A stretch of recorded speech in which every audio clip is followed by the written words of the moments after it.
Yeah. What's up? What's up? What's up? This is our boy Coach Malachi Williams in the building. We back. New meeting today, USA Boxing. We are back. We are back. We are back. Hold on, guys. Let me go ahead and move this damn camera to the side a little bit. Hold on, guys. Let me about right there. That's a little bit more centered. That's a little bit more centered. Hey, what's going on, everybody, man? Ta-da. Okay, now we had to make sure that everything get back right. Hey, what the link read, baby? We're going to have a damn good show today, man. We're going to break this shit down like a 57 Chevy. You see what I'm saying? Like a 57 Chevy, you know what I mean? My favorite old school car is a 6'4 Chevrolet myself, you know what I mean? But my uncle, he had a 50, he used to love the 57 Chevy. He said he had one back in the day. So, that's why I got that from. My uncle used to always say, look here, baby boy, I'm going to break this down like a 57 Chevy for you. He break it down, and he was a mechanic. He was a mechanic and stuff like that. But that's neither here nor there. Let's give everybody a round of applause.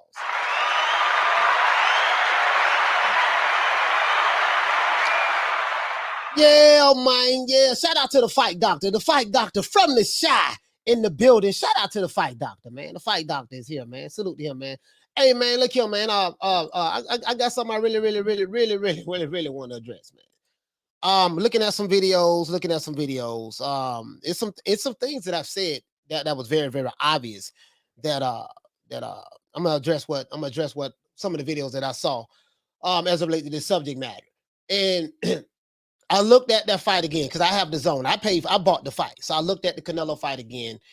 And a question that came back to me is, I understand after a fight, fighters say things that they normally wouldn't say. If you're new to the channel, please subscribe, hit the like button. We will be opening up the phone lines today once we get over 200 likes. So y'all know the routine over here. And he was saying that, hey, man, he want a rematch and such, an immediate rematch. And when I looked at the fight again, the question I asked myself is, why? Why does Canelo Alvarez want a rematch with Dmitry Bivol? Why? And you have to really ask yourself that question. What is it that he can do differently? Now, the answer to the why is, I believe myself, because fighters are very prideful.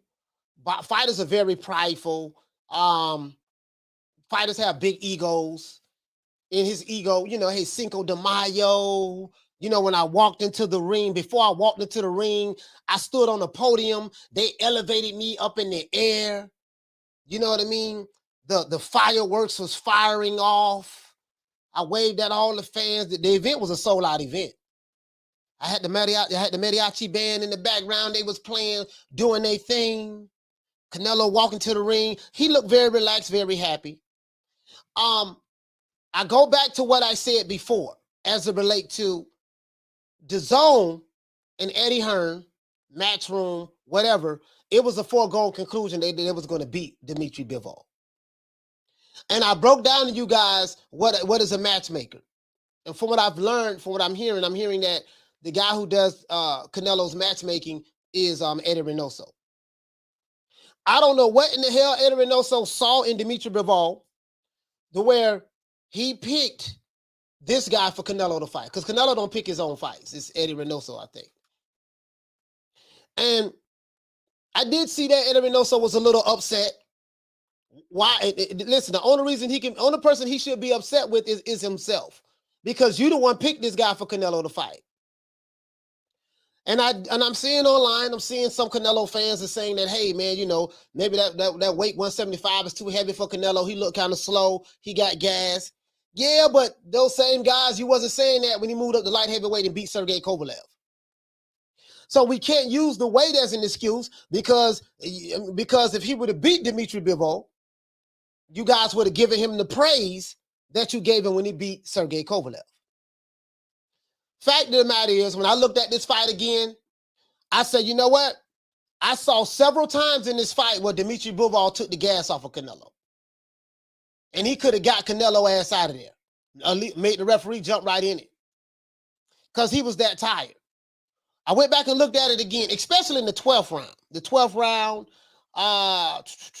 it was a couple of rounds in there. Knees buckled. His knees buckled. Right? Dmitry Bivol, let's just break this down. Let's break this down from a stylistic standpoint.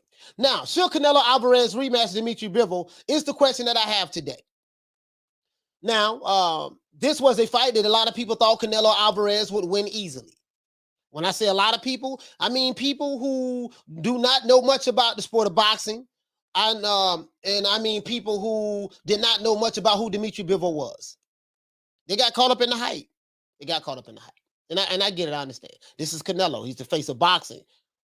He's the cash cow in North America. I get it. I trust me, I get it. But I'm not here to deal with those emotions of that today. I want to deal with style. This is the boxing show, so we're going to talk about stylistically. We're going to talk about feints. We're going to talk about counter punches, right? We're going to talk about using a person's defense for your offense and using your offense for your defense. We're going to break that down today, right? Now, this was a fight that a lot of people wanted to see, and they thought that Canelo was going to win this fight. A lot of people said that, well, you have one group feel like they wanted to see the fight. Other groups say, hey, man, this is another Eurobomb. And I think the part of Russia where Dmitry Bivol is born at, that's not Europe. Because, you know, Russia shares two continents. I think it shares Europe and it shares Asia as well, right? So he was born on the Asian side of Russia, but that's neither here nor there. I am not going to get into geography and stuff like that. Right. Now, the question is, should Canelo go back into an immediate rematch with Dmitry Bivol? That's a question. Good question, right? In the post-fight interview, guys, Canelo did say that he want to exercise his rematch clause. Why? Why? I have no idea. In my opinion, if Canelo rematches Bivol, right, he's going to get beat worse than he did the last time. And I'm going to break down why. There's levels to this shit. And they do have weight classes in boxing for a reason. Weight classes in boxing for a reason. Although Canelo did beat Sergey Kovalev at 175 pounds in the past, Dmitry Bivol is no Sergey Kovalev. Canelo and Bivol are both in their primes. And they both are the same age. So I don't want to hear anything about, well, you know, but Bivol was the younger, fresher fighter. No. Bivol is 31 years old, the same age as Canelo. Canelo will be 32, I think, this summer. And Bivol will be 32 in December. So we can't use that as an excuse, right? I want to eliminate all excuses today and just look at it for what it is, right? Now, question I have is this. What do you guys believe Canelo should do next? What do you believe he should do next? Should he go into an immediate rematch with Dmitry Bivol? Or should he stay at 168 pounds, the super middleweight division, the division that he conquered, and defend his undisputed titles, his undisputed super middleweight titles, like other champions of the past have done? The champions like Larry Holmes, Muhammad Ali, Salvador Sanchez, Julio Cesar Chavez, you know, champions of the past have always defended their titles. Sugar Ray Robinson, stuff like that. Will he go down and just stay there and defend all of his titles? Because, you know, if Canelo decides to do that, he's going to have a bunch of mandatories. He's going to have to fight for those belts.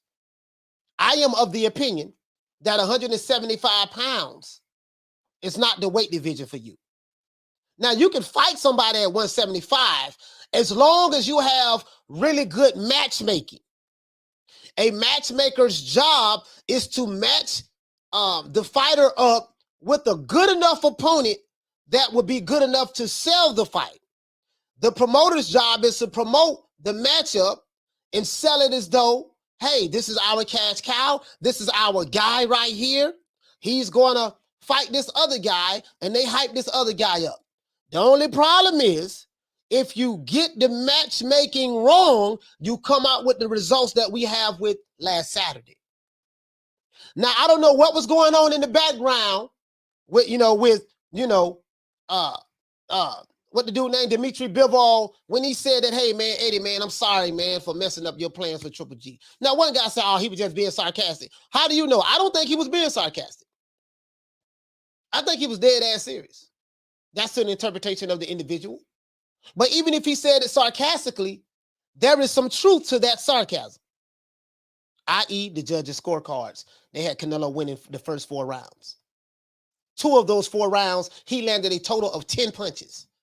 2 of those 4 rounds, Dmitry Bivol landed a total of 28 punches, either 26 or 28 punches. But those 2 rounds, he lost, according to the judges' scorecards. So let's go ahead. Let's talk to the people. Let's talk to the people. Let's talk to the people, man. Let's talk to the people, man. West Side,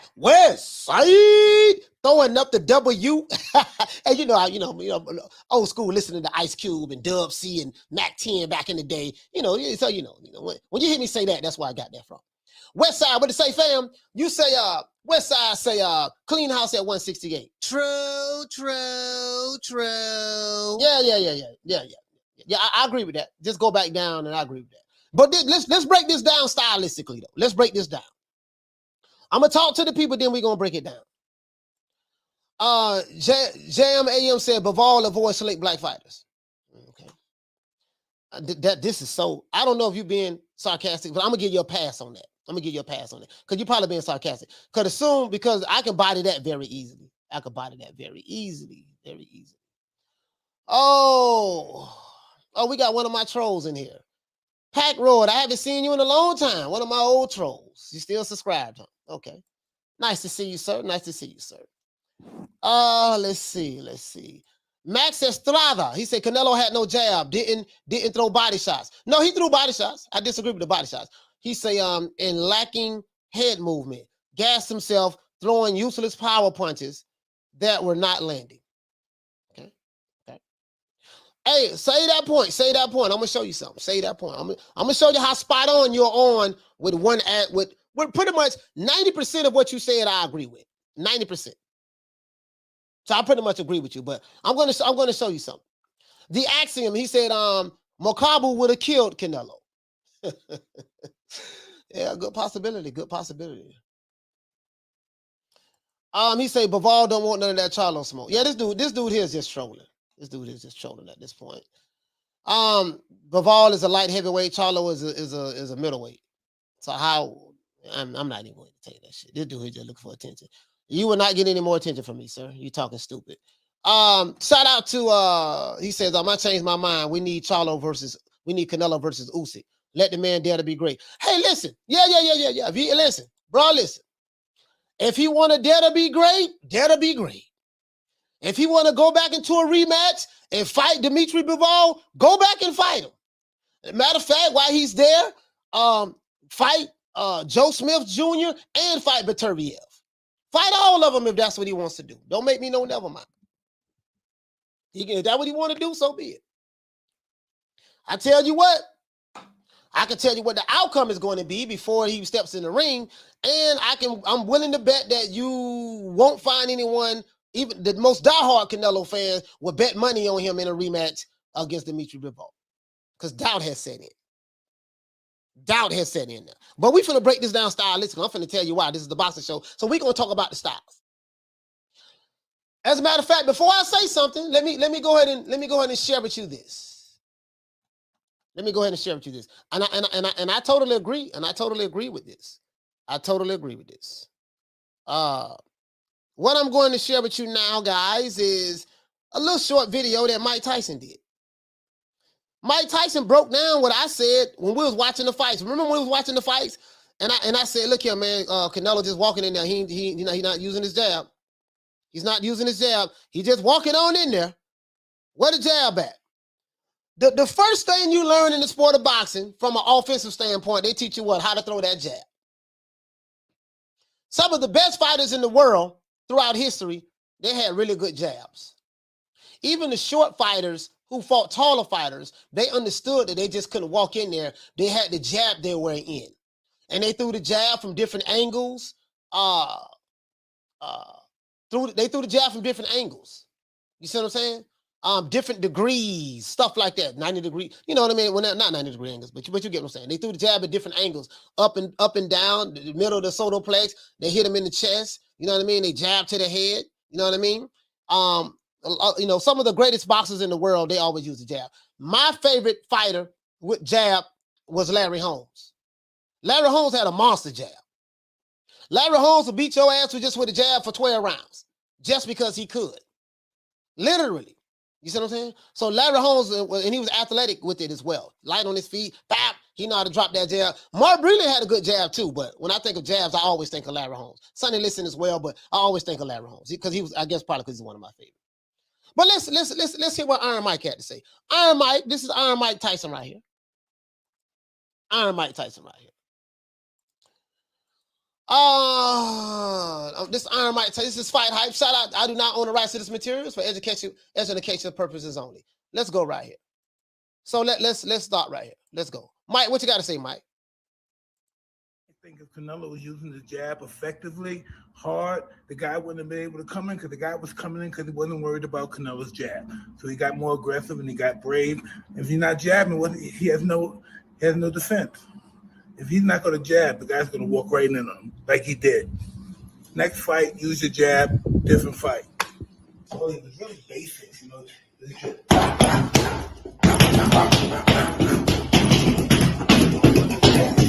This is just pretty much jab.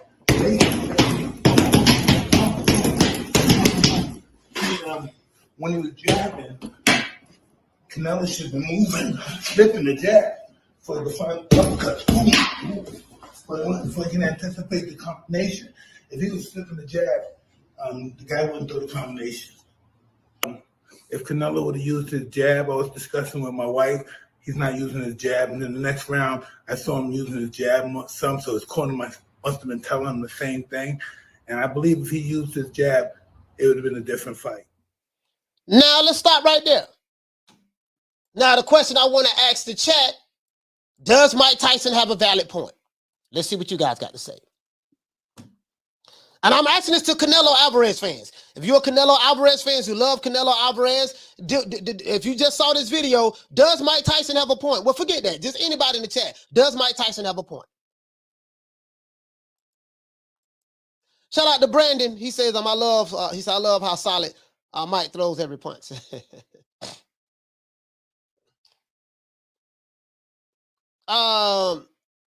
Jam 84, he said, yeah, no head movement for Canelo.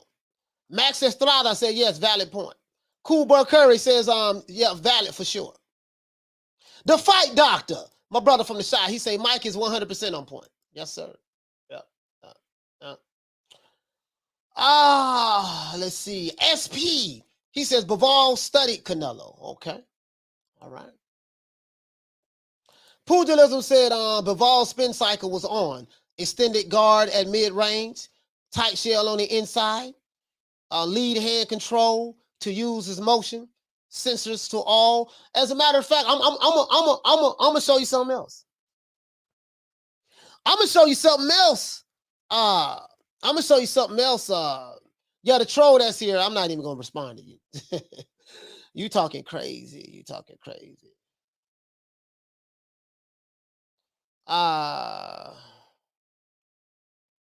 Let's continue. Who else in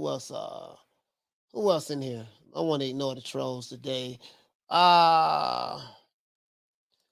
Cookie Monster said, bro, Canelo couldn't even reach Bivol's face. How he going to use the jab? See, Cookie Monster, this is how I know, sir, with all due respect, you know nothing about boxing.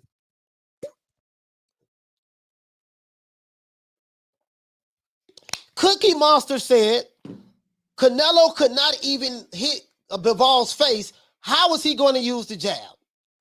So let's use this as a teaching moment for Cookie Monster. I don't know how old you are, Cookie Monster. I don't know if you are the Cookie Monster that played on Sesame Street, that's friends with Big Bird and Mr. Snuffleupagus and Bert and Ernie. I don't know which Cookie Monster you are, sir. But just in case you are that Cookie Monster and you specialize in just eating cookies, let me break this down for you like a 57 Chevy, sir.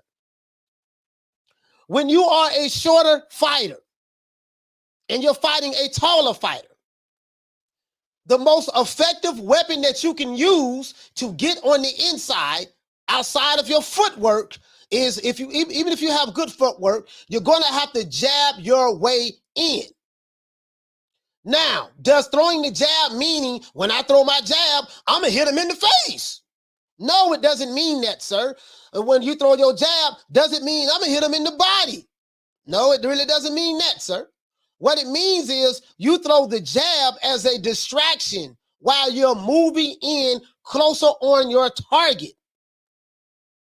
If you cut the ring off effectively, if the target is moving, you have to jab your way in. Once you get close enough, sir, then you can step a little bit more into the jab, hit him on the body. If he has a guard up, you can hit him in the guard, high guard. And then when you're close enough, you throw ripping shots to the body. But everything is set up from the jab. And you have to use lateral movement, like Mike Tyson said. When you're coming in there, you got to move side to side. You just can't keep doing this. What Canelo was doing, rocking back and forth and moving methodically. No. You got to come in there throwing that jab. Kind of like what Triple G does. Jab your way to get on the inside of the target in order to unleash the offensive arsenal that you need to unleash. This is boxing 101, sir. The first thing you learn in boxing is how to throw the goddamn jab. How to step with the jab. I hope you learned something today, sir. Shout out to Mr. Nice for dropping that $2. Bam, super chat on your board. Hey, Leroy! Super chat received. Playtime's over, boy. He says, Mike gonna have Nello fight the Mexican monster. Oh, man. Oh, and another thing. Oh, shout out to Real Dude Uprising. For dropping that quarter of a bam dub on your boy. Hey, Leroy! Super chat received. Playtime's over, boy. He says, if Canelo would have used a mixed jab, body head chest mix, as his first weapon, he has more of a chance. I totally agree with the fam. So you're trying to tell me that he don't need to use no jab. So what he need to do? Do exactly what he did in the first fight if he rematch him? So you telling me that's what he should do? Anybody who think that Canelo don't need to use no jab because he can't hit him in the face anyways, press 1, as Simpside would say. Shout out to Ad TV for dropping that 179 bam pound on your boy. Hey, Leroy! Super chat received. Playtime's over, boy. He said, "Kill him, coach." Yeah. This brother here say jab is useless without some decent footwork to accompany it for the smaller fighter. So you saying all that to say what? So you saying that Canelo jab is useless and he shouldn't have done it? Well, I'm not going to assume anything. We're talking about a world-class fighter here, Supersonic. We're talking about Canelo Alvarez, the guy who is the face of boxing. World-class fighter. Some people say he's the greatest fighter that ever lived. You're trying to tell me that a jab would have been useless for that guy that's a world-class fighter? He should know how to use his footwork. Why? Because he's a world-class fighter. That's what I have to say to that. Shout out to Eric Arroyo for dropping that quarter of a bam dub on your boy. Hey, Leroy! Super chat received. Playtime's over, boy. He said last time Canelo lost, he came back 100 times better. We possibly can see that again. The jab made the difference. Canelo made no adjustments. Now, some of these people saying that the jab, there ain't no need of using no jab. The jab is useless. Ain't no need of using no jab. You know what I mean? Okay, well, how did that work out for him? Not jabbing your way to get on the inside. How did that work out for him? Now, let me tell you why I feel this is Coach Malachi Williams' personal opinion. I don't want nobody jumping out of the window. I don't want nobody getting their panties in a bunch. I don't want nobody balling their fist face up. I don't want nobody crying. This is my personal opinion. Let me see how many likes we got. Shit. Oh man, we got over 350 people in here and we got less than 100 likes. Wow.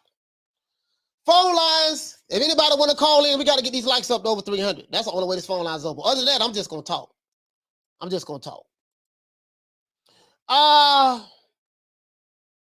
Mando, what you say, family? Say the jab is great for measuring distance. Defend and counter jab is the most important punch in boxing. Bivol proved that to Canelo, as did Triple G in the first fight. Exactamundo. This is somebody who know boxing. The jab is a great measuring stick. Why do we need to measure? We measure because it gives us an idea of how close our target is, or maybe how far. Once you get in striking range, that's when you go to work in that jab. You have to measure because it gives you an idea of how close or far to the target that you are. Measuring is very important. When they're building homes and skyscrapers and stuff like that, they use a measuring. They have to measure. The jab is not only a measuring stick, but it's a range finder. When you use your jab, it lets you know whether I'm in range or not. You use your jab in conjunction with footwork, of course. I think that's common sense, though. When you first work in the gym, they teach you how to throw the jab with what? Footsteps. 1, 2, 1, 2, 1, 2. Step with the jab. Footwork, right? Okay. Let's continue. You know, this is very basic, very easy to do. Shout out to ADTV. Hey, okay. Dropping that 449. Bam! Dub on your boy. Hey, Leroy. Super chat sorry about that. received. Playtime's over, boy. He said Canelo GOAT. James Toney would have given him the work. So would Winky Wright, in my opinion. Roy versus Canelo would have left Nello in the clinic somewhere. Yeah, I'm not even going to bring up the past, like the greats of the past. I agree with everything you're saying there, but I'm not even going to bring up the old school fighters because, you know, it's not even relevant to today and it's just hypothetical. But we're just going to deal specifically with this subject matter right here. We got over 350 people in here. We have less than 100. Well, now we got over 100 likes now. This is ridiculous. This is ridiculous. But anyways, so for those who came up with the bright idea, yeah, man, the jab wouldn't have worked anyway. You don't need to do no jab. You know, the jab wouldn't have done no good anyways. Yeah, we saw that. We saw how did it work out. Now, let's talk about Dmitry Bivol. What did he do in this fight? Saw the fight twice, right? Now, matter of fact, I'm not only going to tell you what he did, I'm going to show you what he did. Shit. Telling you is one thing, but showing you is a whole nother thing. Eddie Reynoso made a mistake. He miscalculated in picking this guy. Eddie Reynoso is Canelo Alvarez's matchmaker. Eddie Reynoso made a mistake in picking this guy. He made a mistake in picking this guy.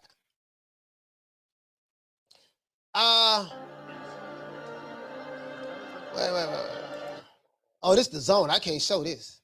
Oh, I can't show this. This is the zone. This is the zone. Yeah, I can't show this. This is the zone. Can't show that. Can't show that at all. But the zone don't even play. I can't show that, guys. Hold on. Let me go to something else. There's something else I got. Something else I got here. Yeah, the zone don't even play, boy. I can show you this, though. I can show you this here. I can show you this here. Now, when you become predictable, this is what I call playing possum. This is an old school saying that they say in the South. Oh man, he playing possum. If you know anything about possums, well, if you get them cornered somewhere and they're in danger or something like that, possums have a tendency just to lay still like they're dead. And then when you get close up on them and you try to touch them or whatever the case may be, sometimes they'll just hiss at you, but sometimes they'll just lay there like they're dead. Playing dead. Like literally, I'm not making this up. Look it up. This is what I call playing possum with the peekaboo. This is what I call peekaboo, doing the peekaboo, doing the playing possum peekaboo. Make your opponent think that, hey man, I'm just gonna sit here and go in a high guard and let you just punch on me and wail on me like you did Callum Smith. But now I got something for you when you let them hands go. I'm gonna show you something. Show you something. Shout out to M3, M36. Hey, okay. Dropping that quarter of a bam, dub on your boy. Hey, Leroy. Super chat received. Playtime's over, boy. He said, I think if Canelo jabbed, he would have had more success, especially to the body. It would have opened Bivol up.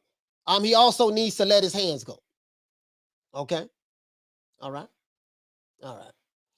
Let's see. Shout out to Brandon. Hey, okay. Dropping that quarter of a bam, dub on your boy. Hey, Leroy. Super chat received. Playtime's over, boy. He said, Coach, who moved their head like Tyson? Also, Canelo needs to fight Triple G on non-pay-per-view and stay far away from Bivol and Usyk. Well, yeah, we ain't even worried about Usyk. Usyk is a heavyweight. Canelo is a super middleweight. Yeah, that's crazy. That's crazy talk. That's crazy talk. That's crazy talk. But let me show y'all this though.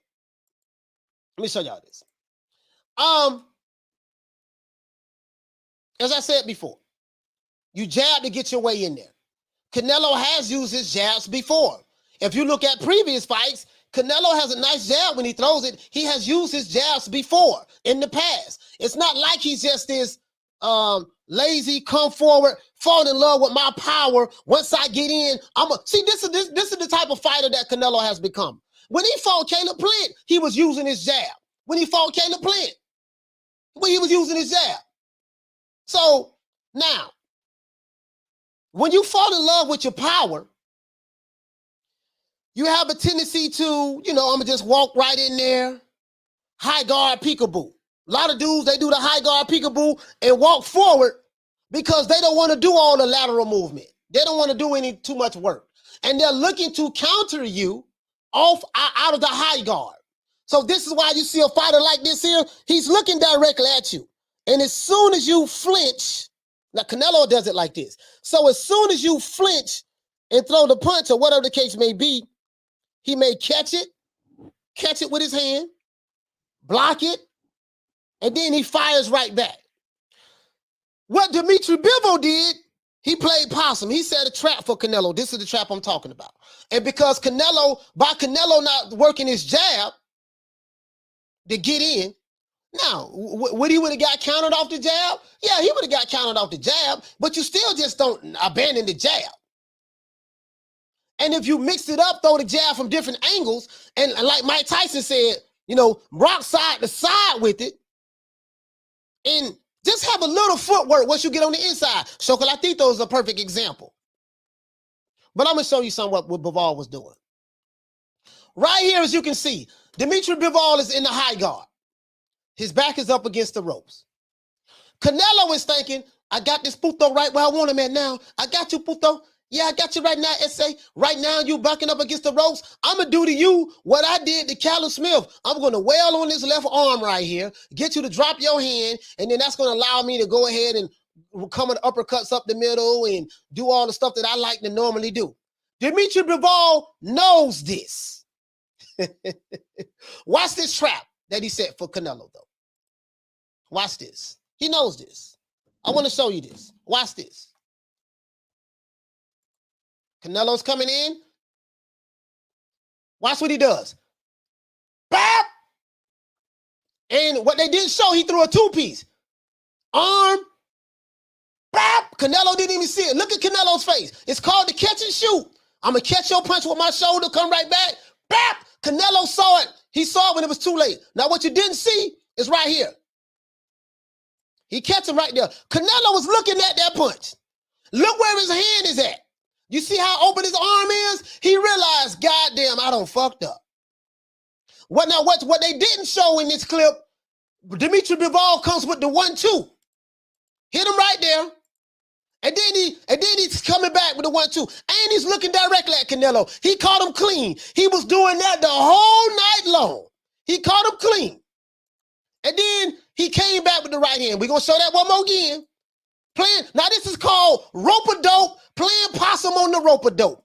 This is called, what is it called? We just make this up today. Playing possum on the rope-a-dope. Playing possum on the rope-a-dope. This boy is good. This boy's good. Playing possum on the rope-a-dope. Now, Canelo was thinking, I got him where I want him at. Bivol is in the high guard. He know, now what Canelo did, he threw the left hook. He tried to knock Dmitry Bivol's arm down. This is what he loves to do when he gets you on the ropes. I'm going to throw the left hook, knock your arm down. In this case, the left hook is a distraction to land the punch that he really wants to land. If Canelo sees that this guy drops his arms after him throwing the left hook, he'll normally go to the body with that right hook, or he'll normally come up the middle with the uppercut, or he could have shot the straight right hand right between the guard. But because he didn't throw a jab right between the guard, and that jab was right there, because he didn't look how close he is. When you're that close, you got to jab your way to get on the inside. Because he didn't shoot that jab right down the middle, and then time Dmitry Bivol. Let's say Dmitry Bivol wants to counter Canelo. Because he didn't throw the jab right down the middle, he could have dropped his head, bap, came to the body, and then came back up with an uppercut. Like really work him. But he became so predictable. Dmitry Bivol played possum on the rope-a-dope. This is what this called. This is some country shit we just made up. Possum on the rope-a-dope. Here we go. One more again. This is what he did. Bap, and he caught him. Hack up, and he came back with a right hand. That's what he did. And he was doing that the entire fight. It's called he timed Canelo. He knew what Canelo wanted to do. He knew if I get on the ropes, this is what Canelo likes to do. So what I'm going to do, I'm going to back up on the ropes, play possum on the rope-a-dope, make him think that I'm going to do what all those other fighters did, like Callum Smith and stuff, just sit on the ropes and let him pound me. No, what I'm going to do, I'm going to counter his ass off of the power shots. And that's what he was doing. Shout out to Real Dude, Uprising. Hey, okay. Dropping that quarter of a bam, dub on your boy. Hey, Leroy.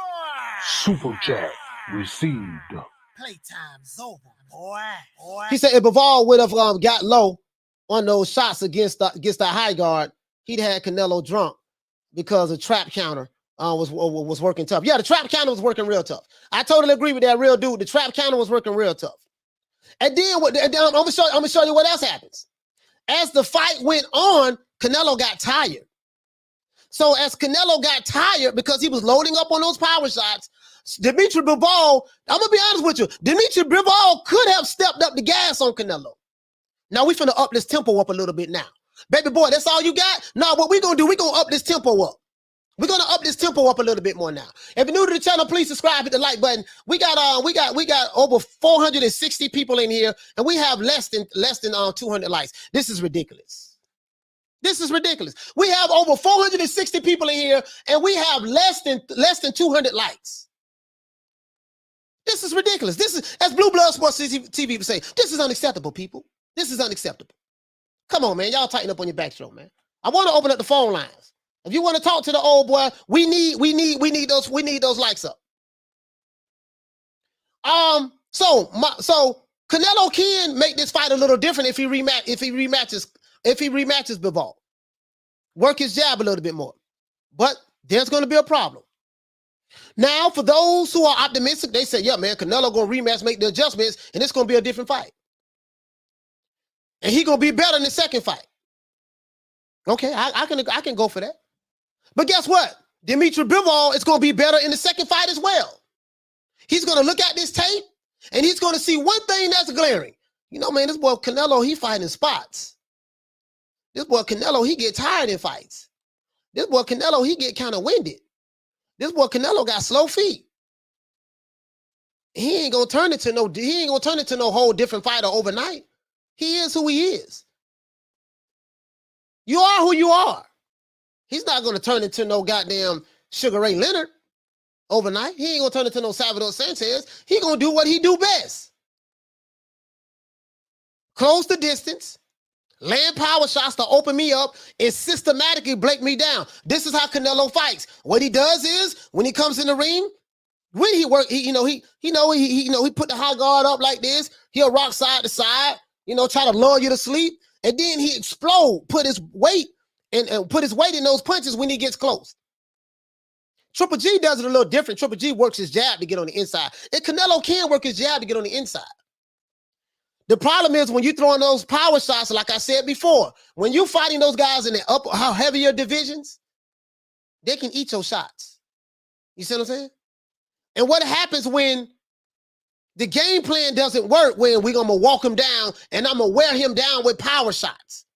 If that doesn't work, what is the plan B? Eddie Reynoso did not have a plan B.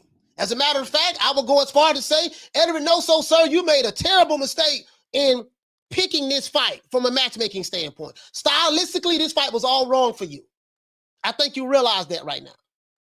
I understand that Canelo fans and the brother Canelo, his egos is saying, yeah, I want to go back into a rematch and we're gonna make it a little different. That's ego. And I get that. There's nothing wrong with that. You gotta have that.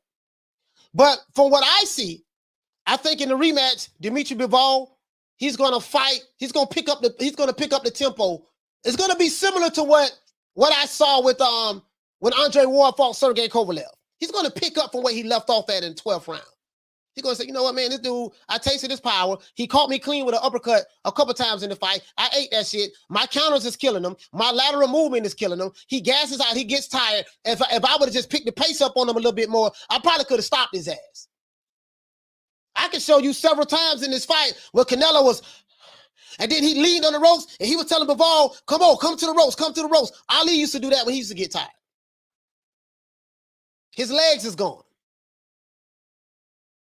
It's the same thing that happened with Oscar Valdez. Yeah, same thing pretty much happened with Oscar Valdez, but Oscar Valdez didn't look tired.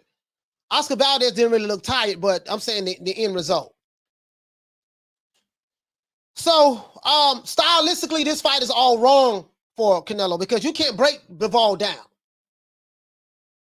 You became predictable in your offense. You became very predictable. And what he did was, like the brother said, the trap counter was working perfectly. Soon as you open up, look at this shit. And as the rounds go on, Canelo gets more and more tired. Look at this. I want you to see this. Listen, I saw this fight twice. You will see this all night long, especially as the rounds goes on when Bivol gets on the ropes. Watch this. Now, Canelo, notice he didn't throw a straight punch. Now, look how wide open he is. At this point, he's wide open.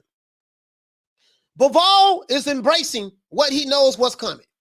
His eyes is looking between the guard, so he knows it's not a straight punch coming at him. Look how wide open he is right here. Look how wide open he is right here. Shit, if he was fighting a slick fighter, and I don't look at Bivol as a slick fighter, someone who really, really good, like a Pernell Whitaker or somebody like that, as soon as he would have opened up like that, he would have had a jab right in his face. Bam! He had a jab right in his face. Because the guy would have slipped, he would have hit the jab, and then slipped over to the left. And then came with a 1-2. But anyways, this is what Bivol did. Now, Canelo, look how open his hand is. He's not throwing the punch. This is a slapping. Look how open his hand is. He's looking to slap that arm, to knock that arm down so that he can come with this wide hook he's going to throw. You see what I'm saying? Slapped him. Let's look at it again. Now he's wide open. Bivol is still looking through the guard, though. Peekaboo, I see you. He's embracing the shot. He closed the elbows in to make sure he don't get hit in the body. Canelo hits him on the arm. And then normally what happens is this. Normally when Canelo hits somebody, get him on the ropes. Hold on, let me move this. I'm breaking this shit down. Now I'm breaking it down. I'm breaking it down. Normally when he fought Callum Smith, he hit him on the arm. Callum Smith stayed in the high guard and allowed Canelo to wail on him. Bivol didn't do that. Look at Bivol's eyes. It's normally people will stay in the high guard, and then Canelo will come back with his left. He'll come back with a combination. He'll throw the uppercut right up the middle to split the high guard. So he has the fist turned, ready to come under with it. Bivol knows this. He knows it. This ain't no Eurobomb here. I know guys are saying this guy's a Eurobomb, right? Guess what? This ain't no Eurobomb here. This guy's not a Eurobomb for all those who said that. Look at his eyes. This stood out to me when I saw this the second time. Now watch how we counter it. Now he know Canelo want to come back with a counter uppercut. He know this. But guess what? He ain't gonna let him do it. No, baby boy. Canelo looking like, oh shit. Look at the look on his face. He got a look on his face like, oh shit. What in the heezy is going on in this feezy? Bop! Nah, baby boy. And then he gonna come with a right hand on top of that. Canelo was defenseless. He was wide open for the counter. And he was getting hit like that all night long. Look at Eddie Hearn over there. You see Eddie Hearn over there? Eddie Hearn sitting down right there looking like, what the fuck? And look at this dude right here. This dude sitting here looking like, dude, did he just do what I think he did? Look at the people out there. Yeah, man. I just wanted to show you that. And Bivol gonna fight a lot better. Canelo's gonna be better in the rematch. He's gonna be better in the rematch, but Bivol gonna be better in the rematch too. So if you want a rematch, fine. Shout out to ADTV for dropping that 449. Bam, pound on your boy. Hey, Leroy. Super chat received. Playtime's over, boy. He said, ADTV said, I think Canelo should start eating that Mexican tacos in preparation for the rematch. Bivol might be more effective by the power, more affected by the power.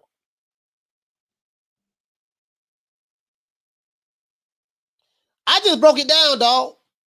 I just broke it down. I just showed you. You know, I can't show you more because I don't want to get flagged by the zone. But I'm just saying, bro. Like, the jab would have been his best friend. Instead of throwing that wide left hook to knock Bivol arms down so you can swing that hard power shot. You see what happened, right? He was wide open like this. Bivol played possum on him. And guess what? Both men are the same age. I think Dmitry Bivol is 31 years old and Canelo's 31 years old. So both of them are in their prime. In the rematch, I think Bivol is going to stop Canelo. Canelo gets tired. He gets tired and fights. He fights in spots. He's not a high volume puncher. Bivol going to pick up the pace on him. He's going to pick up the pace on him. Keep Canelo on that back foot. Nah, baby, I'm finna put you on this back foot right now. When you back up to the ropes with your mouth open, gasping for air, you telling me to come on? Guess what? I'm finna put your ass on this back foot right now. Your little ass should have stayed at 168 pounds. You's a great fighter. You the cash cow. You the face of boxing. All that stuff there. But the water's a little bit too deep up here. And I think this is what Dmitry Bivol meant by saying that, hey, man, hey, Eddie, I'm sorry for ruining your plans for the Triple G fight. And now Canelo still can fight Triple G. But if he's hell-bent on rematching Dmitry Bivol, and his fans are hell-bent on Canelo rematching Dmitry Bivol, guess what? I'm going to give you guys a round of applause.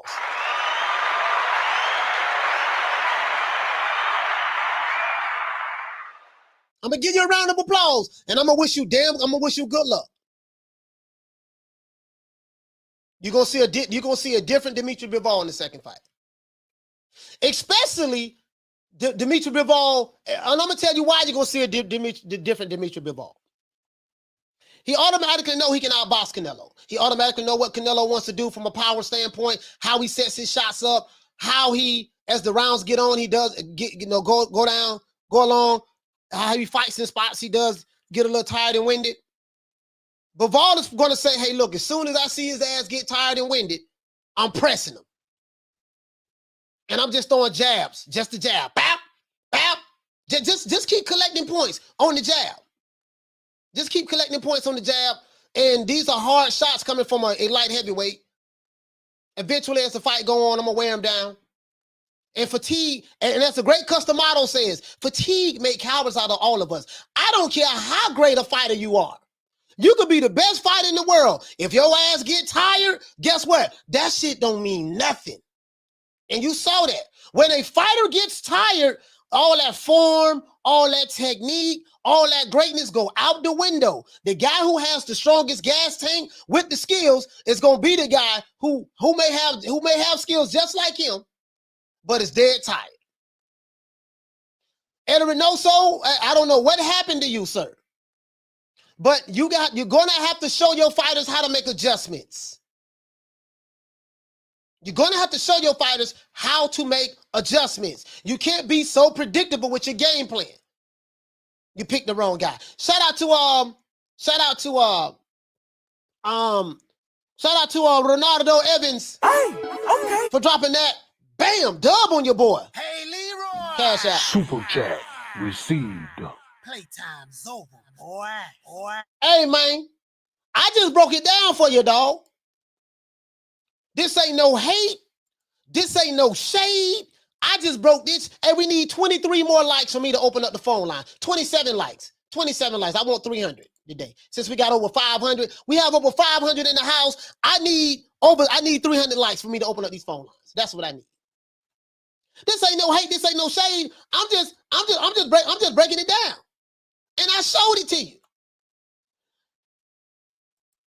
I showed it to you. Surely he's not gonna outbox. Canelo's not gonna outbox this guy. So his only hope is to knock this guy out.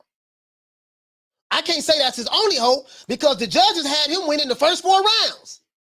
And look at it. If you're Dmitry Bivol, you're looking like, God damn, Dmitry Bivol don't look at this fight again. He said, God damn, they gave this dude the first 4 rounds. So you're trying to tell me if I had not won, listen, make this make sense to me.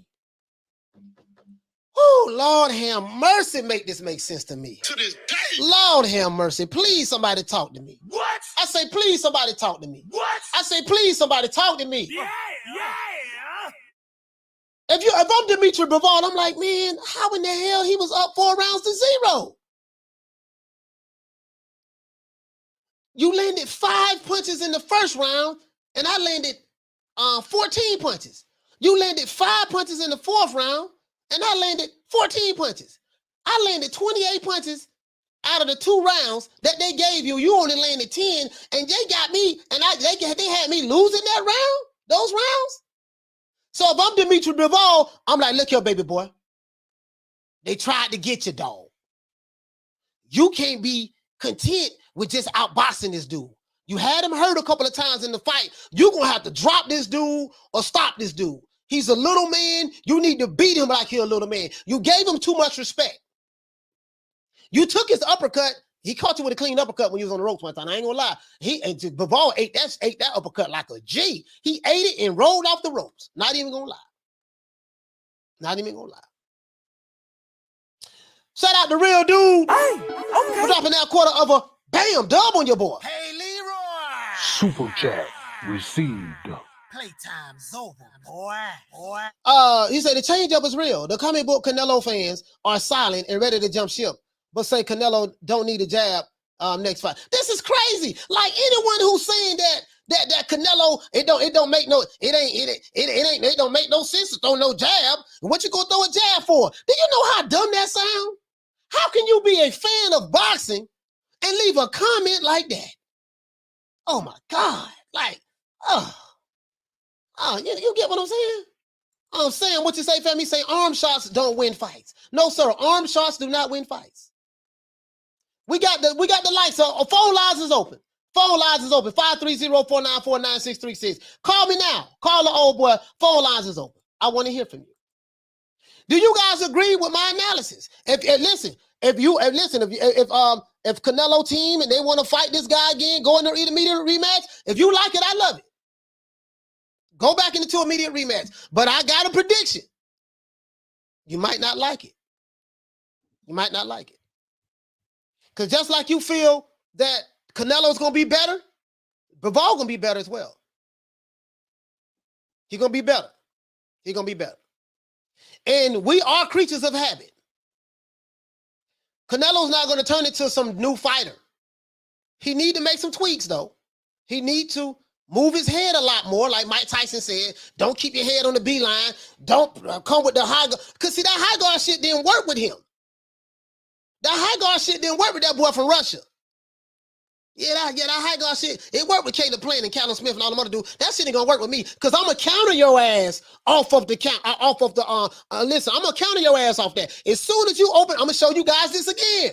I'm gonna show you this one more again. Show you this one more again. High guard. Hold on, let me answer the phone. I just broke the shit down. So, I just broke it down, though. I can't break it down no more simpler than that. Hold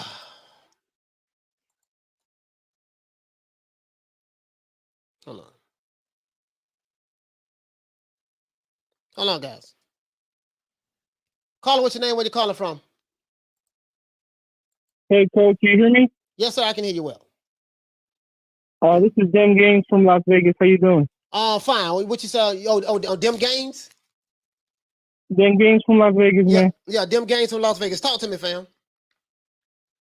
Hey, Coach, I agree with you in your analysis. I think Canelo needed those jabs, Yeah. but I also think the uppercuts would have come in pretty handy. Also, just kept throwing them uppercuts. It could have done some damage to Bivol. Yeah, I totally agree with the uppercuts, but he was landing some uppercuts. The uppercuts work when he's on the ropes. Remember, he was trying to set that shot up. The only problem was when he does what he normally does to set, you got to know how to set up the uppercut. Canelo became predictable trying to like right here in this video. I'm finna show you something. Right here. Yeah. He was gonna throw the uppercut right here. I'm finna show you this. Hold on. He's wide open right there. He was going to throw the uppercut right here. Let me show you this. He hit him in the arm. Bivol came right back. Canelo's looking down at the counter. Look, I'm not talking to you, my brother. He's looking down at the counter. He see, God damn, I don't fucked up. Yep. And what he normally would do, he was setting it up, and look where the left hand is at. I'm gonna throw the right hand. I threw the hook just so I can set the right hand up, but Bivol didn't fall for it. He's peeking through the guard. He has his left hand right there. Why? He has his right hand right there. Why? Because he knows the uppercut is coming. Canelo wanted to throw that uppercut. Look at the way his fist is turned. But Bivol say, no, sir, you will not get that shot off tonight. And he came right back. And it was too late. Bap! Right there. Yeah. You see what I'm saying? So my thing is, that's high ring IQ. He was setting those, that's called the trap counter. He was setting Canelo up, making him think he saw something that wasn't there, not knowing that the counter was coming off of it. Yeah, and that's what he did. Yeah. I'm scratching my head then because I don't know what else it can do. This guy's pretty good. I knew he was good, but I don't know if he was this good. I don't know. Yeah. I mean. All right, Coach. That's all I had to say. Hey, shout out to them games from calling from Las Vegas, man. Shout out to my brother, man. Phone lines is open. Phone lines is open, man. Phone lines is open. 530-494-9636. 530-494-9636. Call it. Shout out to the Queen Misfit. What she say? She say, facts, coach. He's peeking like a mop, like a moop. I'm like, hey, bless. I went back and looked at the fight again because I have the zone. I said, God damn, it's one thing to say, yeah, man, Canelo got his ass whooped, he got beat. It's one thing to say it, but to go back and look at it and look at what the other fighter was doing. And it's like, damn, okay, this shit right here. Yeah, like that's called the trap counter. Yeah. Caller, what's your name? Where you calling from? Hey, yo, it's Gus from Palmdale, California. What's your name is, my brother? It's Gus from Palmdale, California. Oh, Gus from California. Talk to me, fam. Yeah, man. Like I was saying, man, I think this was the toughest fight Canelo took. I mean, if you look at the Kovalev fight, yeah, this was an out of prime Kovalev who was not as strong and not as fast, but Kovalev was still doing it, just putting Canelo back with them jabs. And Bivol, them jabs was working. Canelo was not answering. He should have taken a Charlo fight. You know, he should have taken a Benavidez fight because he took the toughest fight in Bivol. And much respect to Canelo, but I just feel like that ain't his territory. He's moved up. He's shown he's a good champion, but I think he should fight, the Benavidez and, get those easy wins from fighters like that. Because that Bivol fight, I don't even know if a rematch would, I don't think a rematch would even do. Yeah. Again, like I agree with what Mike Tyson. He should have worked the jab to get on the inside. I mean, I want to tell you something, brother. I don't know how old you are, but you're probably younger than me. But anybody tell you that you do not need a jab to work on the inside, it ain't no need to throw in the jab because the jab it ain't gonna work anyways. Anybody tell you some dumb ass shit like that? Walk away from them. Yeah. Hey, shout out to Gus, man. Shout out to Gus.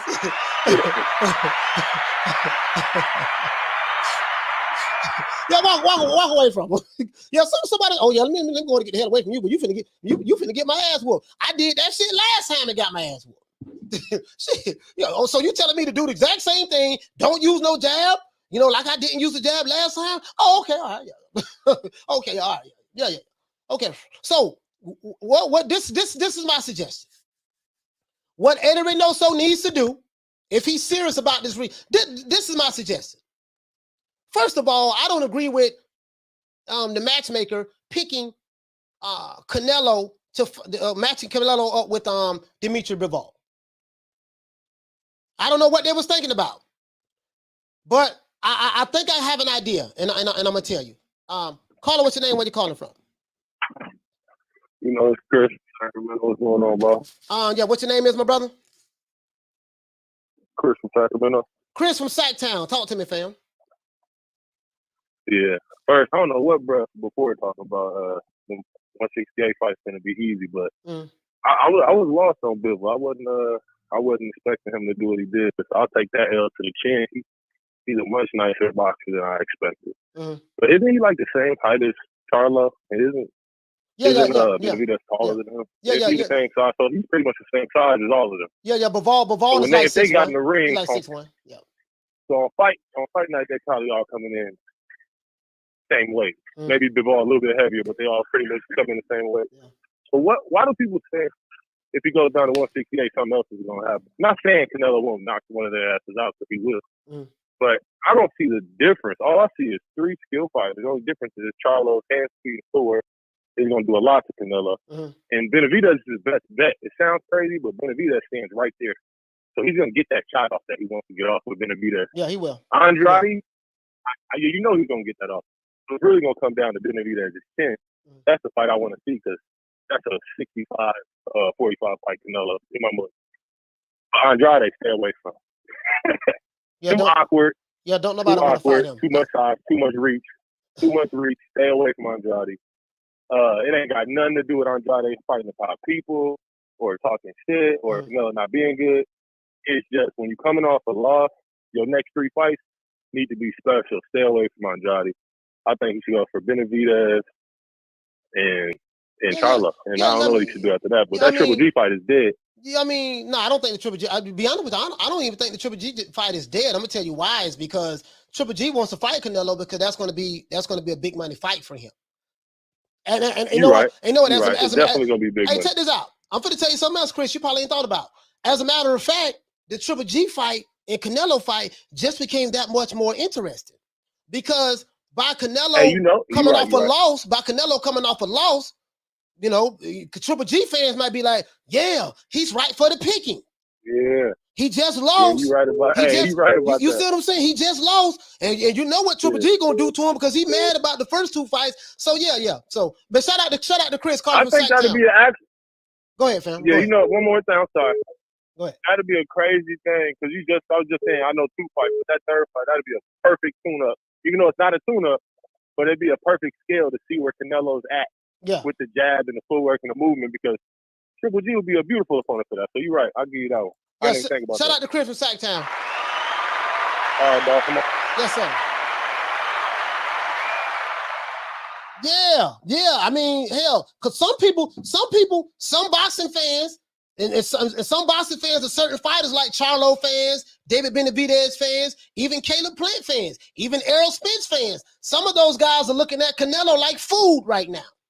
They say, oh no, but he fooled, boy. He ready. They might look at Canelo like he's ready for the picking. Triple G fans is probably looking like, yeah, he ready for the picking right now, baby boy. They rubbing their hands like the Birdman right now. Yeah, baby boy, he ready for the picking now. That guy who we said was a Eurobomb, who was born on the Asian side of Russia. That's why they call it Eurasia. But that's neither here nor there. But yeah, boy, he softened them up for us. He might be ready for the picking right now. I see something. Hey, Misfit, you know what they saying? You know how the dudes be on the sideline watching? Yeah, man, I see something, boy. I see something. Hey, Misfit, they rubbing their hands like the Birdman right now. Rubbing their hands like the Birdman right now, Misfit. They like, boy, Big Nello. They like Big Nello. He right for the picking right now, boy. The chickens are coming home to roost. Caller, what's your name? Where you calling from? Hey, what's up, Coach? My name's Roman, calling from Vancouver, Washington. Roman, calling from Vancouver, Washington. Talk to me, fam. Hey, couple of things, brother. People say, or even Mike Tyson, if you remember, he was recently talking about for Canelo using the jab. But honestly, if you look at Bivol's amateur fight record, right, look how much more experience he has. You think he wouldn't be able to adjust to Canelo's jab? Yes. You know what I mean? Yes. And that's one of the things. Second, Bivol is taller, so he would like Canelo wouldn't it wouldn't work because he's taller and he would keep him in distance. And what is he gonna do? Swing in the air? You know what I mean? And Mike Tyson, look what he said. You have planned until you get hit. So when he felt Bivol's power, I think he forgot about all the jabs and uppercuts and all that. You know what I mean? Not dissing on Canelo or anything. He's a great fighter, but he picked up a wrong pit bull, because if you're going to compare him with the Bivol, he's a Chihuahua compared to a pit bull. You know what I mean? Even though in his weight class, he's a pit bull, but versus bigger dogs, he's not a pit bull. So you're of the opinion that Canelo did not need to use a jab at all. You're saying that, hey, why use the jab? Because it ain't going to work anyways. Bivol's going to counter. I got a counter for that. So what should he do? He picked up a wrong guy because he's much taller, and he would easily keep him with distance. Jab always works. I'm not saying it's not going to work. But he should have gone more inside. But again, Bivol, like I said, you can't compare him with Bivol, because look at Bivol's amateur record. Well, I'm not comparing. I'm not comparing. But you said that you made an argument for why Canelo should not use the jab. I don't know how long you've been watching boxing, but all fighters. Oh, I've been. I boxed for 15 years. Okay, you boxed for 15. So you boxed for 15 years. So I betted Bivol. Well, no. Hear me out. I want to address everything that you said. Let's address the jab. Go ahead. So yeah, you're of the opinion that you boxed for 15 years. You're of the opinion that, hey man, because Bivol is so good, Canelo, the jab wasn't going to work because he would have got countered or whatever the case may be, right? So let's go down this path. So your suggestion is then what? What does he do to get on the inside? Definitely those jabs would have. I mean, they would help. But what I'm saying is, Bivol would adjust to that. Yeah, and of course he still would counter punch him. Yeah. And since Canelo is shorter, you know what I mean. When Hold on. I hear you. I already know where you're going, and I hear you out. So you saying Bivol would have adjusted, but Canelo is pound for pound the best fighter in the world. So if Bivol adjusts, what does Canelo do when Bivol adjusts? What does he do? What does Canelo do? He adjusts. I mean, he adjusts. He adjusts because he is pound for pound the best fighter in the world. He's praised as the best fighter. Wait, hear me out. I'm just saying about pound for pound is subjective to the individuals. Pound for pound is subjective to who make that list. So if you don't use the jab to get on the inside, how do you get on the inside? And if you say if your argument is, well, the jab, Bivol would have adjusted and countered him. Well, he adjusted to what Canelo was doing, and he was countering him all night long in the first goddamn place. So surely you can't say not using the jab is effective. We saw what he did Saturday when he didn't use the jab. That shit didn't work.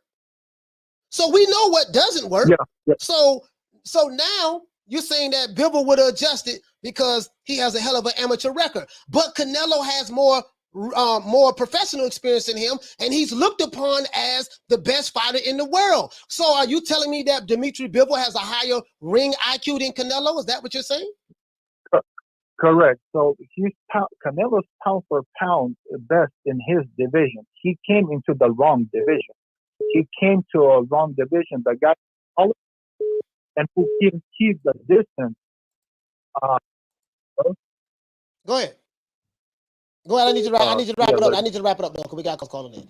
So to summarize it, your opinion is what? You feel what? What you think? You think Canelo will take the rematch or leave that dude alone? What do you think?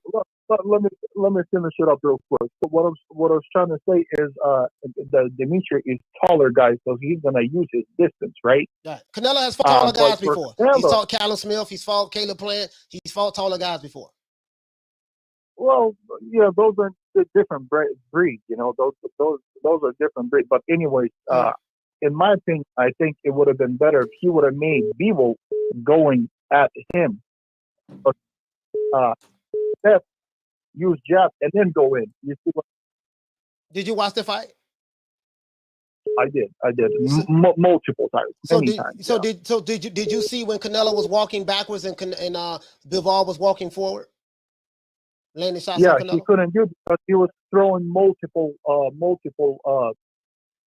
combinations. So that's why it didn't work. Like I said, in my opinion, I mean, I bet on Bivol, but in my opinion, if he goes for the rematch, he's gonna make a mistake because there was a lot of pressure on Bivol, you know. But this time, I'm pretty sure he's gonna KO Canelo. Okay. In the rematch. All right, but shout out to Roman, man, calling from Vancouver, Washington, man. Salute to you, fam. Yes,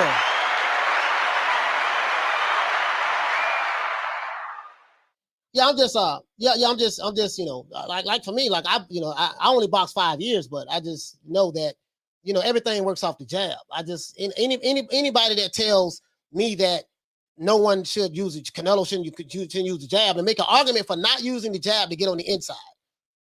Mike Tyson was 5'10" tall, and when he fought these big heavyweights, he used a very, very quick jab, doubling the jab, tripling the jab to get on the inside. That's when he was with Kevin Rooney, though. When he was with Kevin Rooney and them boys, that's what he did. But when he was with but when he left Kevin Rooney, he had got lazy. Caller, what's your name? Where you calling from? Hold on, caller. Hold on. Who is this? Hold on, caller. Caller, what's your name? Where you calling from? Jason from Phoenix. Jason from Phoenix. Talk to me, fam. So I just want to start off by saying that I'm a huge Canelo fan, but I feel like this match, like just stylistically, like I don't think it works out for him. And I feel like his best chance at a rematch is kind of like a double-edged sword, because I feel like he has to match, if not like do more than Bivol's pace and output. But in order for do that, he's going to take the risk of like probably being dropped or stopped for the first time in his career. So I just feel like it's one of those like situations like where he just has to bite down and just go for it. Just kind of like, you know how they say, live by the gun, die by the gun. And I feel like, hello? Yeah, go ahead. I hear you. Go ahead. Oh yeah. And I feel like usually Canelo, like he fights at a slower pace. Those are usually his fights. Like he's not known for throwing a lot of punches. And I feel like his power, it usually forces opponents to like fight slower, because once they feel the power, they're afraid of throwing and getting countered. Right. But I feel like Bivol, him being a light heavyweight, he's had that experience from those like big punchers. So Canelo coming from a smaller weight, the power, Bivol's already used to it. You know what I mean? Right. So, and then also I've been seeing a lot of people say that the size wasn't that much of a factor, that Bivol beat him by boxing him and not with his size, which is true. But I also feel like being bigger, that size, it also helps you like being able to take a punch. You know what I mean? Yeah, it does help you, but it's one thing I have to say about that. It was Canelo Alvarez's choice to dare to be great, to move up in weight, to fight a bigger fighter. Once you make once you make that decision, hey, I'm going to move up in weight, give up whatever advantages that I have inside of the ring to go fight a bigger fighter, because me and my team feel like we believe that we're going to beat this guy, knock this guy out. You take all the risks that come with that. They miscalculated as it relates to this. The matchmaker, Ada Reynoso, he picked the wrong guy. You know what I mean? And Canelo has fought taller fighters before. He's fought fighters that was bigger than him. And when he moved up in the light heavyweight before and beat Sergey Kovalev, Everybody was happy. They was fine, jumping up and down like it's 1999. What I don't want to do, I don't want to take anything away from Dmitry Bivol, and I'm not saying that's what you're doing, sir. I'm not saying you're doing that at all. But I don't want to take anything away from him. I was just showing this dude ring IQ. This is for the people who say this guy was a Eurobomb. No, I never thought that. Yeah, the trap counter, and how the trick Canelo had tricked Canelo into thinking that he saw something that he didn't see. It was masterful. That's why I showed that clip. It was masterful. Hey, but Jason, shout out to you, fam. Salute to Jason, man. Carter from Phoenix.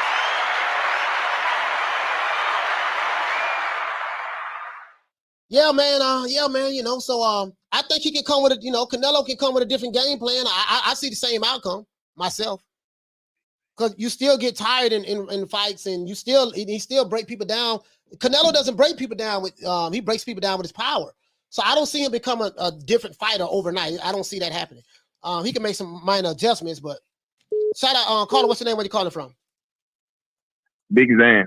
Big Zan, talk to me, fam. Talk to me. Big Zan, where you calling from? What's up, brother? I'm calling from Orlando, but you know I'm from Memphis.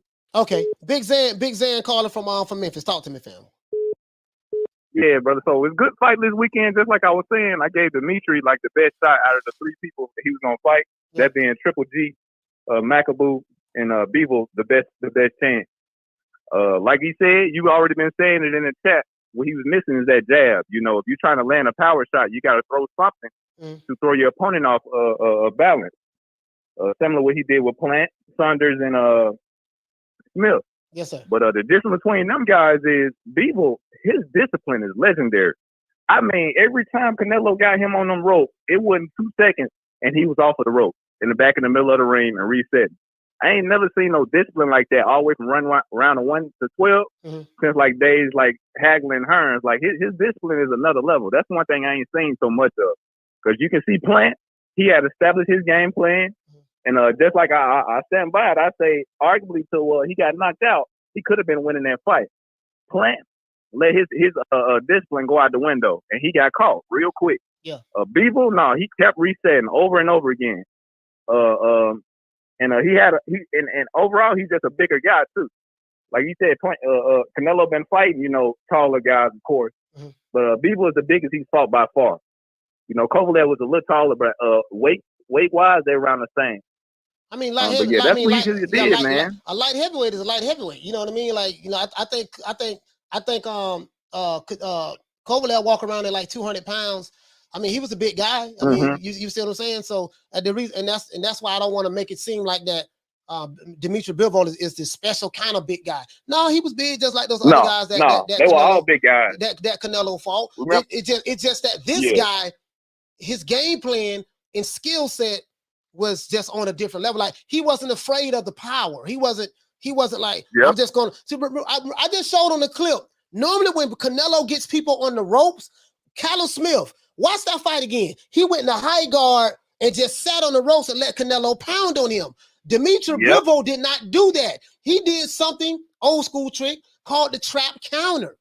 He showed him. He showed him one thing. I'm going to the ropes, the peekaboo, but I'm looking through the guard. Once Canelo opened up, he automatically knew, he gonna throw that wide left hook, which he threw. He came with the body shot. He hit me in the arm. But what Canelo wanted to do was come up the middle with the left uppercut right up the middle. But Bivol already knew that. As soon as he threw that punch, he came right back with that counter. He caught him with a 2-piece with his back on the goddamn ropes and knocked Canelo back. I saw the fight twice, dog. That's what he was doing. It was wonderful what he was doing.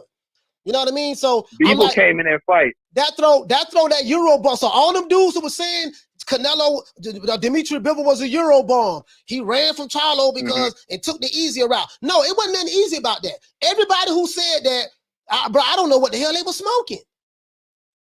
Now these same guys, I agree with you on that one. Now these same guys who said this, they Russian citizens all of a sudden. They down with Russia now. Boy, that Russian showed up, put it on Canelo. But then y'all were just calling him a Eurobomb yesterday, but today they in love with him. That's I just point that out. That's all.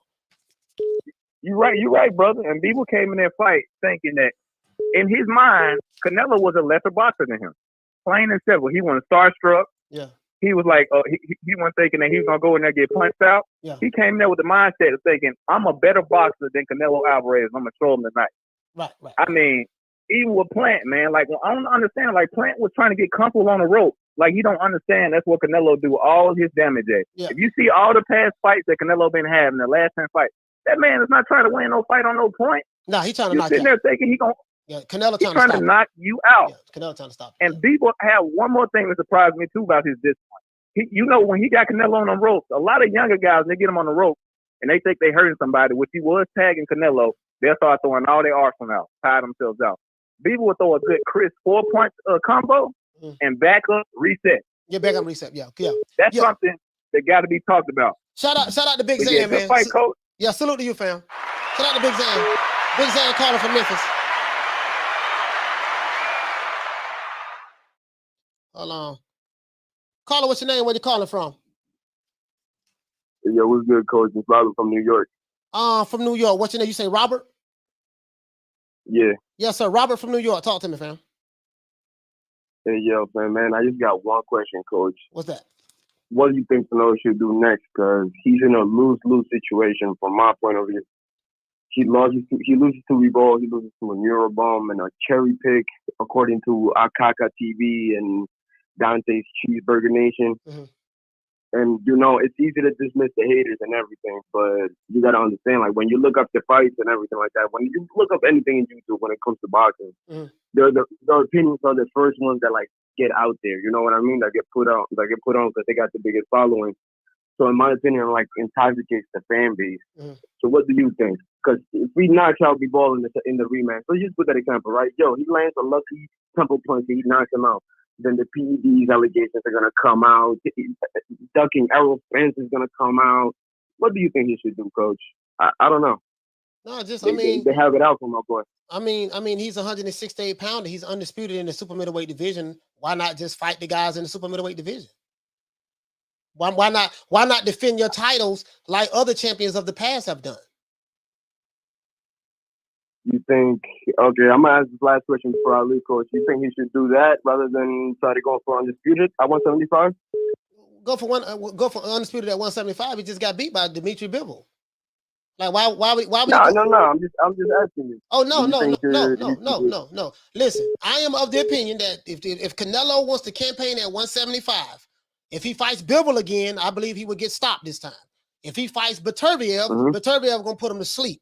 And if he fights Joe Smith, he probably got a better chance with Joe Smith, but I think Joe Smith beat him up too. So my opinion, because if he's a smaller guy, and Dmitry, if your argument is Dmitry Bivol's size is too much for him, okay, well if his size is too much for Canelo, then why should he campaign at 175 in one breath?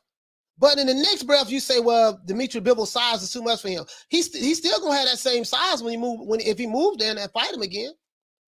And then those other guys, I'm talking about the top light heavyweights, and those other guys is big just as well. You know what I mean? And they're not just gonna be sitting there from a style. You got to look at styles make fights. Stylistically, you got to look at how does Canelo match up with these other top guys stylistically. That's the first thing. You gotta be like, God damn, I know Canelo, he the face of boxing right now. He pound for pound according to on everybody's list, stuff like that. But realistically, dog, Canelo is not Superman. He's a damn good fighter. He's a damn good fighter. He's a walking Hall of Famer. But dog, he's not Superman, dog. Those punches that hurt middleweights and hurt those light heavyweights, it ain't gonna hurt. It ain't gonna hurt the Beterbiev, Joe Smith, and Dmitry Bivol. It ain't because Canelo Alvarez's style is to systematically break you down throughout the fight with power shots. If that doesn't work, what's the backup plan? We saw he didn't have no backup plan in that fight. Because when that wasn't working, what did he do? He kept doing the same thing over and over and over again. And then he got tired. And then you saw what happened when he got tired. So, yeah, my opinion, go back down to 168. Do what the other champions have done in the past. Just defend your titles at 168, dog. You undisputed. Be happy with that. You're already great. You're a walking Hall of Fame. You make a lot of money. Just be happy with that, man. That's my opinion. But shout out to Robert from New York. Yeah, that makes sense. But shout out to Robert from New York. thank you, bro. Yes, sir. Let's get the super chats out the way. Shout out to Johnny. Hey, okay. For dropping that $2. Bam, super chat on your board. Hey, Leroy. Super chat received. Playtime's over, boy. Johnny is the same. He says, Skills won that fight in my opinion. Yes, sir. Yes, sir. Shout out to Julio Guzman. Hey, okay. For dropping that quarter of a bam dub on your board. Hey, Leroy. Super chat received. Playtime's over, boy. Getting these super chats out the way. Julio says, the blueprint has been made and Eddie Reynoso has been exposed. Could not adjust. Same thing with Valdez. Okay. Caller, what's your name? Where you calling from? Hey, yo, what up, coach? It's Gamo from LA tapping in. All right, Gamo, hold on. Gamo from LA. Gamo from LA. Gamo from LA. I'm gonna get the super chats out the way. Julio, you said the blueprint has been made and Eddie Reynoso has been exposed. Could not make adjustments. Same with Valdez. Okay, we're gonna get the rest of the super chats out the way. Gamo, go ahead and talk to me. What you want to talk about, fam? Yeah, real brief salute, coach. You know, I just want to give credit to Joel Diaz, you know, the head coach for Dmitry Bivol for this fight. You know, Joel Diaz had a great game plan. Yeah. Joel Diaz has trained the likes of Timothy Bradley preparing for a Manny Pacquiao. He's had experience, you know, in some high caliber fights. Dmitry Bivol executed the game plan, range, reach, everything, combinations, you know, and I do think if they rematch that Bivol will stop Canelo. Yeah. And if he goes down to 168 and Canelo puts everything on the line, undisputed, hey, why not? I'll watch that fight. But, you know what I mean? Better be, but nah, too much power. Joe Smith Jr., I think he'll go 12 rounds with Canelo, but I think it'll hurt him. We've done seen what he did to Bernard Hopkins, our legend, you know what I mean? Yeah. So it's going to be a good fight. You know, if Canelo takes 2 L's in a row, I don't think it'll happen. If he immediately rematches Bivol, it's highly likely, but Bivol, you know, I called it. I knew Canelo was going to lose. And I believe that Devin Haney is up next to take that L. Team Cambosis, baby. Salute, coach. Shout out Joel Diaz for that great game plan. New media today, USA Smash the Like. Salute, coach from LA tapping in. Shout out to Gamo from LA West Side. West, y'all. Yeah. Shout out to Adrian. Hey, okay. Dropping that quarter of a bam dub on your board. Hey, Leroy. Super chat received. Playtime's over, boy. Shout out to you, fam. Shout out to Major Kickboxing in the building. Shout out to my main man Damian Bennett from B More. Let's see. Julio Guzman. Shout out to Julio Guzman. Hey, okay. Dropping that quarter of a bam dub on your board. Hey, Leroy. Super chat received. Playtime's over, boy. Julio says Canelo should fight the winner of Benavidez versus Lemieux. I mean, he's an undisputed super middleweight champion of the world. You're gonna have to defend those titles sooner or later. You know what I mean? There's gonna be some mandatories coming up. Listen, I have nothing wrong with chasing greatness. You chase greatness. You did good. You did the best you could. But listen. Canelo's a multi-millionaire. He does what he wants to do. If you want to campaign at 175, campaign at 175. But I'm gonna tell you something. It's gonna be L after L after L. You're not gonna be no champion at 175. Those guys are not Sergey Kovalev. And even Beterbiev, he's an older fighter. That fight might be a little bit better for Canelo, but that dude hit hard as a rock, man. And he got an injured. He gonna keep coming for 12 rounds. You see what I'm saying? Like, bro, again, I like Canelo. He's a bad boy. Walking Hall of Famer, but you as a fan, you have to be realistic. You have to be realistic, dog. Styles make fights. You got to know how to look at matchups. What the hell Eddie Reynoso was thinking? Come on, man. Shout out to Jaime Rivera. Hey, okay. Dropping that quarter of a bam dub on your board. Hey, Leroy. Super chat received. Playtime's over, boy. He said Canelo better go back to 168. If he fights Beterbiev, it's lights out. He's the real monster at 175. Salute, Coach Jaime from New York. Yeah, shit. And guess what? Beterbiev is the monster at 175, but believe it or not, I have Bivol beating him. I outbox him. Believe it or not. Believe it or not. I know it sounds crazy. And this ain't based on the Canelo victory. I mean, he was supposed to do that. He's a bigger fighter. But I'm saying I just think stylistically, Like that, you know, hopefully we get that fight. Hopefully we get that fight, fam. Because I think if Canelo doesn't go into immediate rematch, if he just, I'm gonna leave this boy alone. But if he decides to go into immediate rematch with this guy, I think you know, I know who I got my money on. It ain't gonna be Canelo. But if he goes to immediate rematch, but we have Joe Smith Jr. and Beterbiev fight coming up. The winner of that fight is going to be unified. Joe Smith, if he wins, he's going to have 3 belts. But Dmitry Bivol already beat Joe Smith already thoroughly. If Beterbiev wins, he's going to have 3 belts. He already have 2. He have the WBC and the IBF. If he can get that WBO from Joe Smith, then we can see undisputed at 170 and 175 light heavyweight division. Which I would love to see that. I would love to see undisputed. I would love to see that. Caller, what's your name? Where you calling from? Hey, Coach Malachi, baby. It's Giovanni Bella calling from Jersey City. How you feeling? Giovanni calling from Jersey City. Talk to me, fam. I'm feeling good. Hey, man, listen. I was happy to the motherfucker when Canelo lost. This motherfucker coming out like he a demigod. He's gonna be rising out the grave like he's fucking Jesus Christ himself. I'm glad he got beat. I'm not a Canelo hater. Yeah. But he was feeling himself too much. Yeah. He was feeling himself too much. I'm glad that Russian slapped him up. Fuck him. He don't pay my bills. I enjoyed the fight. I'm glad he lost. And I'm gonna tell you something else. Canelo been feeling himself too much. The last 2 fights he pointed out against Caleb Smith. Against Plant and this other dude. What the fuck is his name? Now I can't even think. Fucking stupid as hell. Fucking Caleb Plant and Caleb Smith. He fell in love with his power too much. Yeah. Look at the difference between him and how he fought Daniel Jacobs. Look at the difference how he fought fucking this guy, Triple G, the second fight. He was throwing more jabs, like you stated. Yeah. Because everything is predicated off the jab. Yeah. Whether you want to bring up your offense, whether you want to bring up your defense. Either way, it's a necessity in the game of boxing, like you stated. But what kills me is that now he thinks he could just bully everybody. That's Canelo's problem. Yeah, you can't everybody. I mean, you can't play bully ball with everybody. You have to know how to make adjustments, and you gotta have more than you gotta have a Swiss knife. You gotta have more than even a mouse. Even a mouse has more than one hole to run out of or run into. You see what I'm saying? Even a rabbit has more than one burrow to run in and out of. So, it just can't be. I'm going to impose my will. Because I said this before the fight started. I say if Canelo Alvarez is not able to impose his will on Dmitry Bivol, I say he's going to have a long night. And he wasn't able to do it.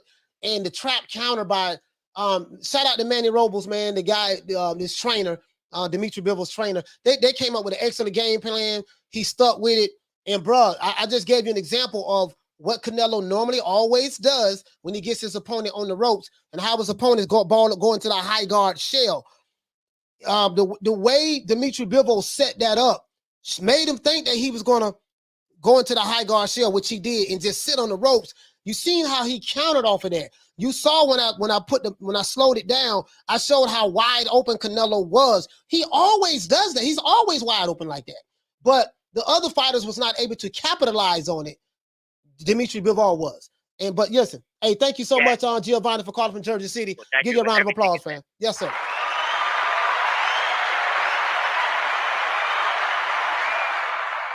Sorry about that. I thought it was Manny Robles. You said on Joel Diaz. Yeah, sorry about that, fam. Hey, thank you for correcting me. Thank you for correcting me on Jawan. I meant to say Joel Diaz. Sorry about that. Thank you for correcting me, my brother. But yeah, look here, man. Like, I know boxing, dog. I know about like I know what the hell I see. I know what I saw. And I just broke the shit down for you right here. You see what I'm saying? I don't think no one can refute anything that I'm saying because I just showed it to you. I just showed it to you. Hey, man, look, this is what he did. And Eddie Reynoso got to do better, man, in making adjustments, man. Eddie Reynoso got to do better, man. Caller, what's your name? Where you calling from? Hello, Coach. My name is Eddie. I'm calling from Hazel, Texas.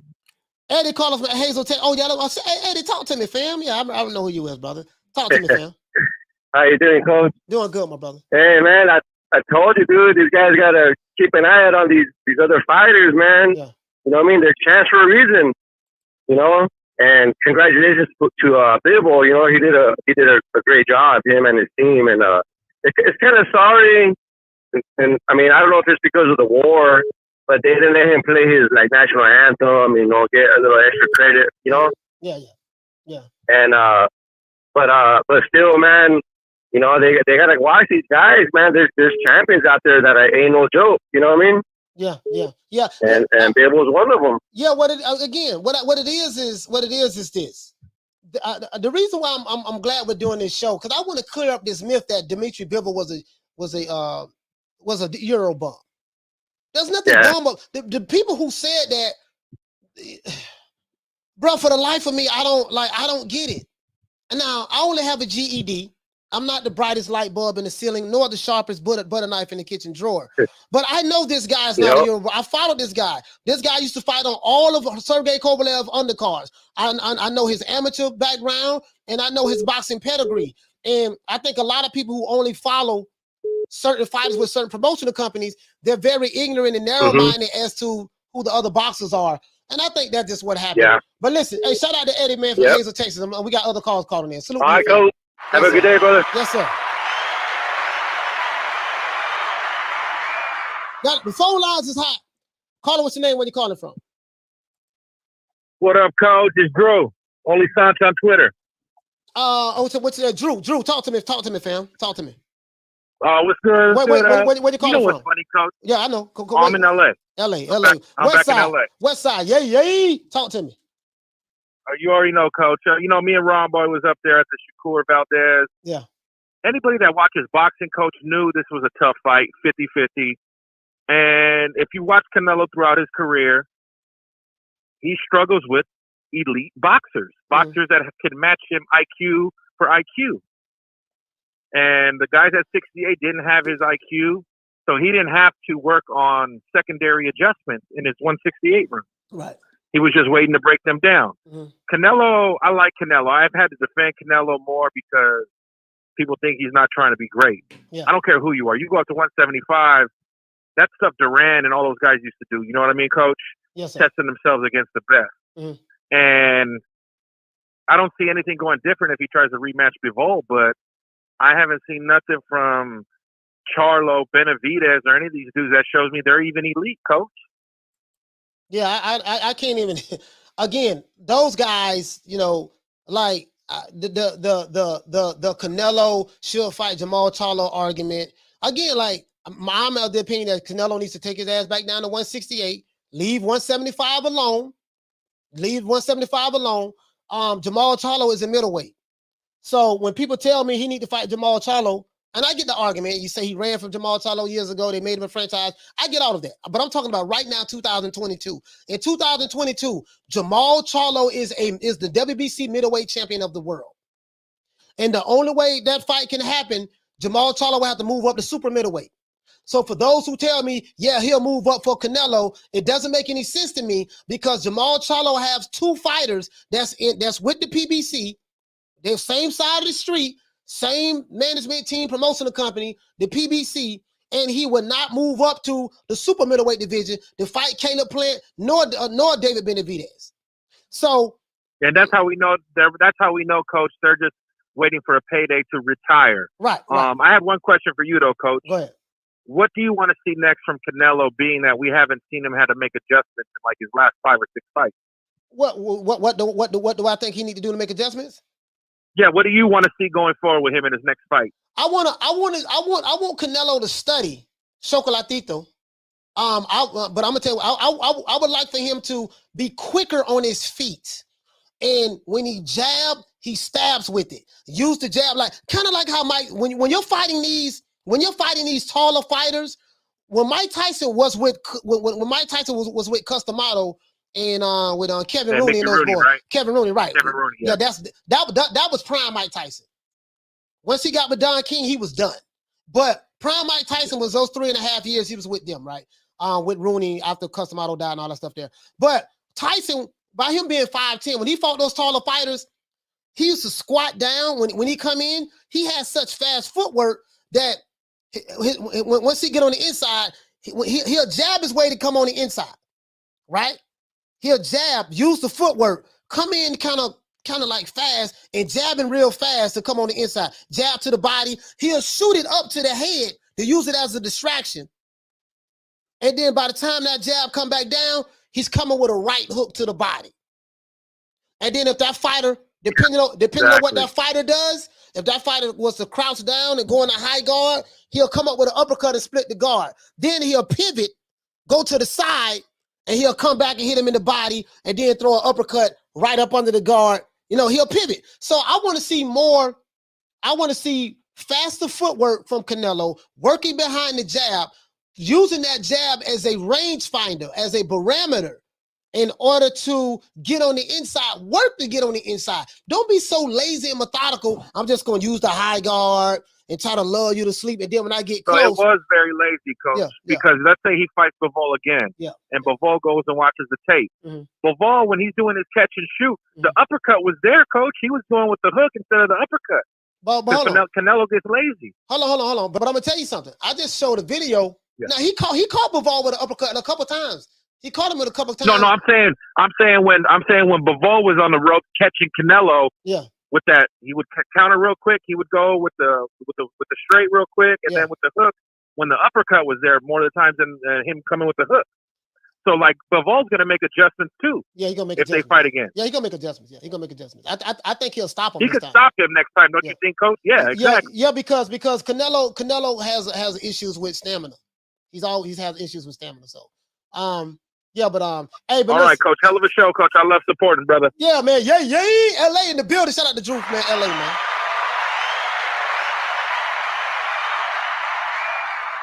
Shout out to Misfit, man. Shout out to Queen Misfit. She said they didn't do their homework on Bivol. Otherwise, they would not have called him a Eurobomb, but would have been skeptical about Canelo defeating him. Yeah, shout out to the Queen, man. Shout out to Bless 365 in the building as well. Shout out to Bless 365s in the building. Caller, what's your name? Where you calling from? Des Buchanan calling from Mobile, Alabama. Des calling from Mobile. Talk to me, fam. How you doing, Coach? Man, it's been a while since I've been on the line with you, man. Been watching a bunch today. I always get to hear from you. Yes, sir. And shout out to Canelo, man, for challenging himself to be great. Came up a little bit short. And definitely shout out to Bivol as well for, doing what he was supposed to do as the bigger man. What I'm a little bit surprised about, man, is how surprised people are that Canelo has been outboxed. We've seen Canelo outboxed at least 4 times that Glare, in my, opinion, against Mayweather, against Lara, against Billy Joe Saunders, and, some rounds against Caleb Plant. Yes, sir. And what he was actually outboxed by from Bivol were very basic tactics. A catch and shoot and an attack that largely came straight down the pipe. Catch and shoot. Straight trap, left hand, straight right hand. Yeah, catch and shoot, trap counter. The pretty trap high count level on the ropes, stuff. High level stuff, but high level, basic, fundamental boxing things. And, to your point, Canelo never really did have fast feet. What we're seeing now, are, his limitations whenever it comes to not being able to make adjustments if his return on investment isn't there. Those explosive hooks and uppercuts that he throws, if they're not damaging you, it's not really giving him a return. And he doesn't have a means of getting his offense off in a more scientific, less brutish kind of way. You know what I'm saying? Because let's be frank about it. Canelo is going to go down as an all-time great fighter. Yes, he is. Bivol still has work to do to get there. Even with him beating, Canelo, and which is probably top 3 or 4 on everybody's pound for pound list, you're hard pressed finding room for Bivol in there. Yeah. You know what I'm saying? So as a great fighter, you would want to see Canelo be able to make those adjustments himself on the fly. Right. To at least be able to, get some offense off. Yeah. You know what I mean? Right. I totally agree with that. If for Canelo to have the high boxing IQ that he has, he should have already know how to make the adjustments. He should have said, you know what? This shit right here that I'm doing is not working. Me not jabbing to get on the inside is not working. Me opening up my wide hooks and punches that I like to throw that normally work with those other fighters, me doing that is not working because when I do land, I'm getting hit with the trap counters. I just showed the video where he was wide open for the counter punch. You see what I'm saying? And he was falling for it. So, so my thing is he should be more intelligent enough to make his own adjustment to say, okay, this ain't working. Let me try something else. because he has the experience to do that. What shocked me was he did the same thing from the first round to the 12th round. And I don't understand how, if Canelo has this high ring boxing IQ like they say he does. Like, I'm gonna give you a perfect example. Coach, he went put on the gas to something that was ineffective. He completely exhausted his tank halfway through the fight. Not being effective. Yeah. Okay, shout out to Dez, man. Salute to you, fam. Shout out to Dez calling from Mobile, Alabama, man. Salute to you, fam. Marcos Gutierrez said that shout out to you, fam. Hey, okay. Dropping that quarter of a bam dub on your boy. Hey, Leroy. Super chat received. Playtime's over, boy. Caller, what's your name? Where you calling from? What up, Coach? It's Batman. Batman, talk to me, fam. The biggest black Canelo boxing fan in the world. I was just listening to the other caller, and he had some great points. But this is what I think, and when people say like, "Oh, Canelo, you know, he fixed the stamina problem and all this other shit." One thing that I noticed when I watched Canelo is he never fixed his stamina, and I said this on my show probably 6 months ago. Canelo's never fixed his stamina issue. He just learned how to hide it. And how he learned how to hide it was he went from being a fighter who boxed on the back foot and countered a lot to a fighter who started walking forward and controlling the pace of fight. Right. That's how he was able to mask his stamina issue. Bivol was able to make Canelo fight more than he wanted to, and his stamina issue showed itself Saturday night. In my opinion, being a big Canelo fan, I really don't see anything Canelo can do to beat Bivol, because if his output is higher, he's going to get tired faster, which means he's going to fade out in the end of the fight. There's nothing that he can do. I've always said that this was the toughest fight for Canelo Alvarez out of the available people, from Benavidez to Benavidez and all these other guys. This is the toughest fight because to beat Canelo, you have to have a variety of things. If you walking forward the whole fight, squared up like David Benavidez, that's not going to be him. He's going to be able to time you. And of course, another thing that I think people are missing, Coach, was Bivol's defense was perfect Saturday night. His defense, his high guard defense, is catching the shots, catching the punches to the body on his elbows. Like you said, he was prepared to get hit on the arms if things didn't work for Canelo, because that's one of Canelo's things that he likes to do. Canelo wasn't looking for shots to score. He was looking for shots to put damage on. And like you said, that's a bigger man, so it's not going to have the same effect on him as it is going to have on Caleb Plant. So I think at this point, Canelo should leave well enough alone. He should go back to 168, and then those things will work. But once you start going up in weight, you have to be versatile. And when Canelo's versatile, he's not as good. Right. All right, well, Batman, thank you for calling in, I just wanted to call in. Yes, sir. Always. Have a good one. Salute to the brother Batman from DC calling in, man. I appreciate that, man. Shout out to Marcos Gutierrez. For dropping that quarter of a bam dub on your boy. Hey, Leroy. Super chat received. Playtime's over, boy. He said Bivol walks around at 190 pounds. Canelo couldn't even make 175. He weighed in at 174. The weight jump alone was a red flag. Shout out to King Nello for taking risks. All right, I'm finna bust all that up right there, though. You said Canelo couldn't even make 175. So let me ask you a question. Why did he choose to fight him in the first place? See, we can't use that as an excuse because Canelo lost. And I'm not saying you're doing that. You said that Canelo weighed in at 174.4. He weighed in at 174 because he wanted to be under the 175 weight limit. That's only 6 ounces he missed. You see what I'm saying? The weight jump alone was a red flag. But guess what? Canelo chose to jump up there. He chose, like you say, he chose to take risks. He chose to dare to be great. So when you choose to jump up in weight and fight another fighter that's your age, that's in your prime, that's in their prime, and you get beat, you can't fall back on, oh man, you know what, the dude was too big for him. But God, if he was too big for him, what the hell you picked him? What the hell you picked him for in the first goddamn place? You see what I'm saying? It's like a dude being at the park. Now listen, check this out, dog. I'm 5'6".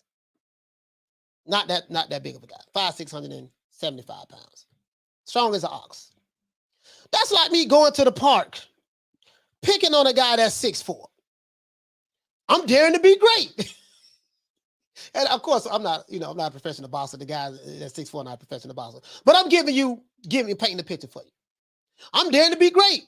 Yeah, I got heart. I'm finna go fight this dude. But guess what? That dude finna beat my ass. You wanna know why? He too goddamn big. Yeah, I might catch him slipping or something like that, but this dude too big. So the punches I'm gonna hit him with ain't gonna be as effective as I fight someone around my size. You see what I'm saying? So if I go to the park, pick on the dude that's bigger than me, the dude whoop my ass, I can't come back and say, yo, man, I lost, dog, but shit, but dog, that dude was too big for me, man. He was too big for me. But nigga, if you knew he was too big, what you went over there fucking with him for in the first place? Leave people alone. Stay in your lane. Leave other people cheering alone. Stay in your lane, man. That's what I got to say about that, Marcos. And you said shout out to Canelo for taking risks. Yeah, he took a risk and he came up short. That's it. Yeah, but leave people alone, man. Stop trying to chase every goddamn. Yeah, I'm finna go up and fight this dude. I'm finna go up and fight that dude. Okay, yeah, that's cool. I mean, yeah, you beat Sergey Kovalev. Sergey Kovalev walk around at like 200 pounds. You beat him. That was greatness right there. But this boy right here, same age as you, trap counter, high ring IQ. Stylistically, he was all wrong. The matchmaker, in this case, which is Eddie Reynoso made a mistake. Eddie Reynoso made a mistake. When you pick this guy to match up with Canelo Alvarez, I don't know what the hell you was looking at, sir. I really don't know what you was looking at, but you were looking at the wrong goddamn thing, as far as I'm concerned. He says Bivol not even a big light heavyweight, and Canelo fought a bigger man before. He was just outboxed, period. Okay. Well, that is what it is. Uwapo, I'm getting lost. He said Coach Benavidez will have Canelo the same problem, seeing that the blueprint has been laid out. Now, the reason why I don't agree with the Benavidez don't have the footwork that Dmitry Bivol have. He don't have the footwork that Dmitry Bivol have. And stylistically, he fights differently. Outside of him being tall and throwing combination punches, Benavidez throw a lot of arm punches, and he just sit there. He doesn't have the skill set that Benavidez that Bivol has, especially from a footwork standpoint, quickness standpoint.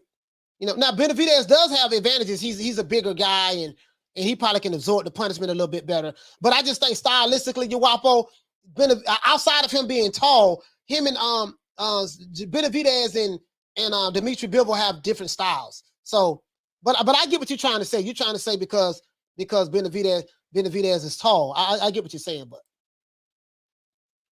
yeah, man, leave people. Hey, AI, shout out to AI. He says, coach, exactly, coach. Just like Spence jumping up to fight Canelo was a mismatch, as Bivol showed. Yeah, like Errol Spence is a career welterweight. He jump up and fight Canelo, he gonna get put to sleep. He's a career welterweight. Never fought at that weight division before.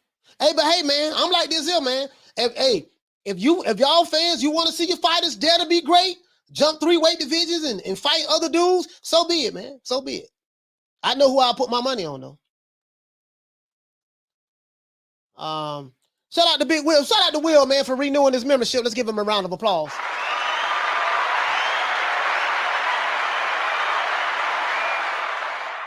He said, Will Sodders, yes, sir. Shout out to Will. Carlos, he said, like I said, Canelo can retire tomorrow and live like a king, and that's fact. Yeah, that's fact. Listen, Canelo gonna go down as an all-time great. He gonna go down as an all-time great. That's facts. That's facts. Canelo's gonna go down as an all-time great. True. That's facts. Shout out to the Queen Bless 365. Hey, okay. For dropping that quarter of a bam dub on your boy. Hey, Leroy. Super chat received. Playtime's over, boy. Bless say Eddie Jenkins, hey, coach. Nah, it's just Eddie Reynoso, man. Eddie Reynoso, he just, he got again, like a good trainer, they mask your weaknesses. and they work on what you know how to do best, what you're good at doing. And that's what the good trainers do. But, you know, Canelo's not going to turn into Sugar Ray Leonard.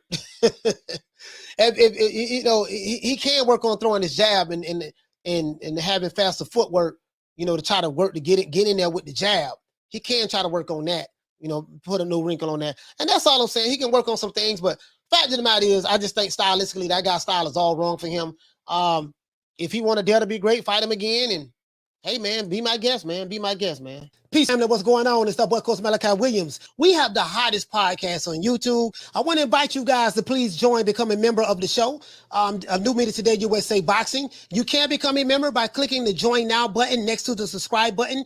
You can also become a member by, when we go live, the actual Join Now link will be pinned to the top of the comments. And you can also click in the description below the actual show or any one of my videos to become a member. Once again, this is Coach Malachi Williams. If you're new to the channel, please join to become a member. It is what it is. If you want to have some fun, come back and kick it, learn about the sport of boxing, and make it do what it do, this is the show to go on. This is the place to be. And this is the family that you want to become a member of. Other than that, please join, become a member now.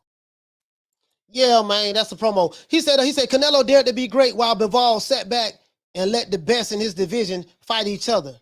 But he's the best at 175. Yeah, but Canelo dared to be great by fighting him. You know what I mean? I mean, you can't throw no shade on Bivol. There's nothing that you can do, C's. You can't throw no shade on Bivol. Bivol has defended his title, I think, 8 times. He's a damn good fighter. Everybody knows so. That might be a cherry pick that went wrong. So people are saying that online. That's a cherry pick that went wrong. And now that I think about it, it probably was a cherry pick that went wrong. I'm going to tell you why. Because after the fight, Dmitry Bivol told Eddie Hearn, he said, listen, Eddie, I'm sorry for messing up your plans for a Triple G fight. They picked Dmitry Bivol. I don't know what I don't know what Eddie Reynoso saw in him. But they thought that, hey, we're going to match him up with this guy. Canelo's going to do what he normally do. Walk the guy down, break him down, punch him on the arm, make him drop his arms, catch him, get him out of there late. He miscalculated. And now everybody who thought that this guy was a Eurobomb, 1, and 2, thought that this was an easy touch for Canelo. That's 2. And 3, the Vegas odds makers. Now, they had Canelo a -500. They had Canelo a 5-1 favorite. They had Dmitry Bivol a 5-1 underdog. And we did that show Friday. What was the question I asked during the show? How in the hell is this dude a 5-1 underdog? They had me questioning my boxing knowledge. I'm like, damn, what? They must know something that I don't know. What the hell? You know what I mean? And that's all I'm saying. So yeah, he dared to be great, got his ass whipped, and now but you can't throw no shade on Bivol. Now we're not gonna do that. We're gonna put some respect on Dmitry Bivol now. That's what we're gonna do.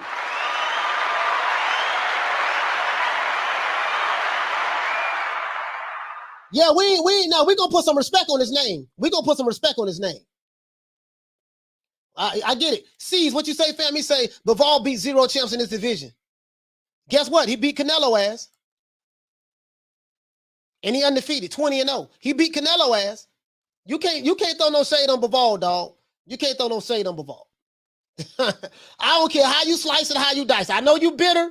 I know you might be bitter that Canelo lost. Charge it to the game. You know, it is what it is. I know you bitter, my brother. But listen, man, you can't throw no shade on Bivol, man. We're not gonna do that. He put them paws on Canelo. He did that. He did that. Facts. He did that. And as a matter of fact, let me show you something. This is boxing 101, sir. Let me show you this. Look at this. Canelo's wide open. I want you to see this. He's wide open. He's in the peekaboo guard style on the ropes. He understands what Canelo was trying to do. Look at this.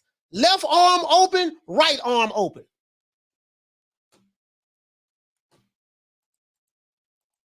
Shout out to Rick for dropping that quarter of a bam dub on your boy. Hey, Leroy. Super chat received. Playtime's over, boy. He said, I think Bivol beats him at 168 also. What do you think, coach? Nah, he don't need to go down to 168. He ain't got shit to prove. Well, what he gonna move down to 168 for? No, he ain't got shit to prove. Stay right there at 175. If Canelo want to dare to be great again, dare your ass in the rematch, come back in this ring again, and I'm gonna beat you like I did last time. That's what he should do. If he want to dare to be great, dare to be great. Just going back up there again, going back up there again and try it one more time. But I'm not gonna throw no shade on Dmitry Bivol because he beat Canelo. He beat Canelo. Let's get a man his props. Shit. Shout out to Vice Boxing. Hey, okay. For dropping that $2. Bam, super chat on your boy. Hey, Leroy. Super chat received. Playtime's over, boy. He said El Zurdo Ramirez would be a good matchup versus Bivol. Yeah, I mean, yeah, absolutely. I want to see what Zurdo have myself. But let's go here. Let's look at this shit. Wide open. Bivol already know what time it is. Check it out. Got him on the ropes. Now, Canelo, look at the hand. He's finna slap his arm. This is the patented Canelo. This is what he does to those taller, bigger guys. So notice how he embraces for the blow. But he's looking at Canelo. I want you to see this. Canelo don't know what the hell going on right now. Right now, he think I got him while he said, I got you where I want you at right now, Puto. Shout out to the Queen Bless 365. Hey, okay. Dropping that $2. Bam, super chat on your boy. Hey, Leroy. Super chat received. Playtime's over, boy. He said Bivol 175 is my weight division. And shout out to Jamal. Shout out to Jamal Charlo, man. I'm sorry? 160 is my weight division. I want to unify. I want to get Golovkin in the ring. I want to bring him to Houston. You know what I'm saying? I want to get Canelo out here to Houston. If they really to come down to 160, this is my weight division. I want you to see this. Wide open. So Canelo's going to slap him with the left arm, then knock his right guard down. Now, what punch Canelo wants to land? He wants to come with the left uppercut right up the middle. I can tell you that right now. He wants to come with the left uppercut right up the middle. Let me show you what I'm talking about. Slap the arm. Bap. He's pulling the arm down. Now, he either going to come with the uppercut. I don't know why he didn't come with the uppercut right there. He should have came with the uppercut right there. But Bivol is looking at Canelo. Let's continue. Now Bivol see. Now look. Now I want you to see something. You see the elbows. I'm breaking this shit. Boy, look here. Breaking this shit down like a 57 Chevy. Breaking this shit down like a 57 Chevy. You see the elbows. Watch this. The elbows are open wide for the uppercut. But guess what Bivol does?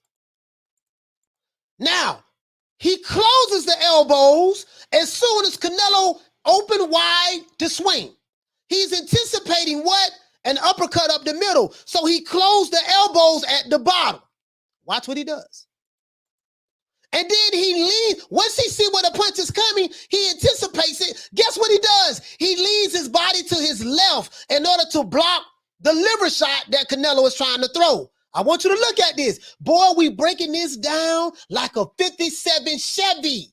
We are breaking this down like a 57 Chevy. Look at what he does. Not only does he closes the elbows, once he tricks Canelo into committing to opening up his right, his offense on the right side, but once he convinces him to open up, he closes the elbows to protect himself for the uppercut. Then once he see that Canelo throws the punch wide, he leans over to the left to embrace for the blow.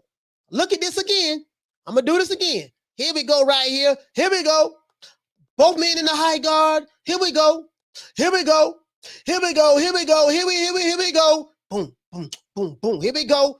Boom, boom. Look at Bivol. Here we go. Boom, boom, boom, boom. Here we go. He raised the guard up to block the punch. Here we go. Now he see Canelo. He wide up. He finna throw his arm. He finna throw that wide hook. Now guess, look what he does. Look at Bivol. Look how he closes his guard. Look how he closes his elbows, embracing. And then once he see Canelo's going to throw the hook, look how he embraces and lean to the side. And then watch this. He catches. This is called catch and shoot. I'm going to catch your punch with my shoulder. This is called trap countering. Also, right here, bap, and look what he does. He say, before you get an opportunity to throw that uppercut that you want to throw, now look right here. Canelo has his fist balled up, the left hand. He has the left fist balled up, ready to throw the uppercut right up the middle because he sees that Dmitry Bivol guard is open now. Remember, but Dmitry Bivol closed his elbows getting ready for the uppercut. Canelo wants to throw this uppercut all along. The first 2 punches were dummy punches that land that 1 kill shot.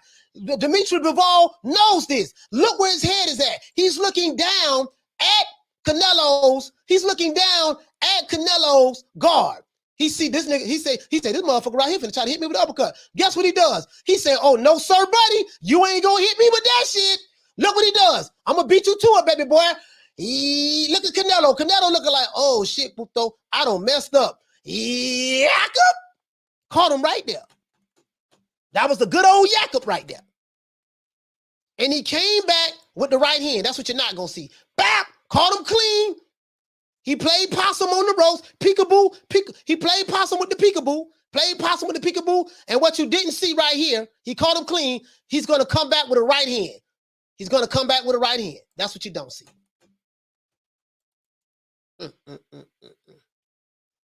I know what I'm talking about.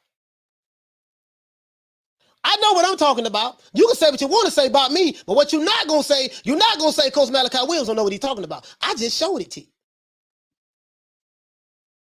I just showed it to you. Let's get the super chat out the way. Shout out to Michael Buffer. I'm sorry? 160 is my weight division. I want to unify. Shout out to Michael Buffer. Hey, okay. For dropping them 2 pounds on your boy. Hey, Leroy. Super chat received.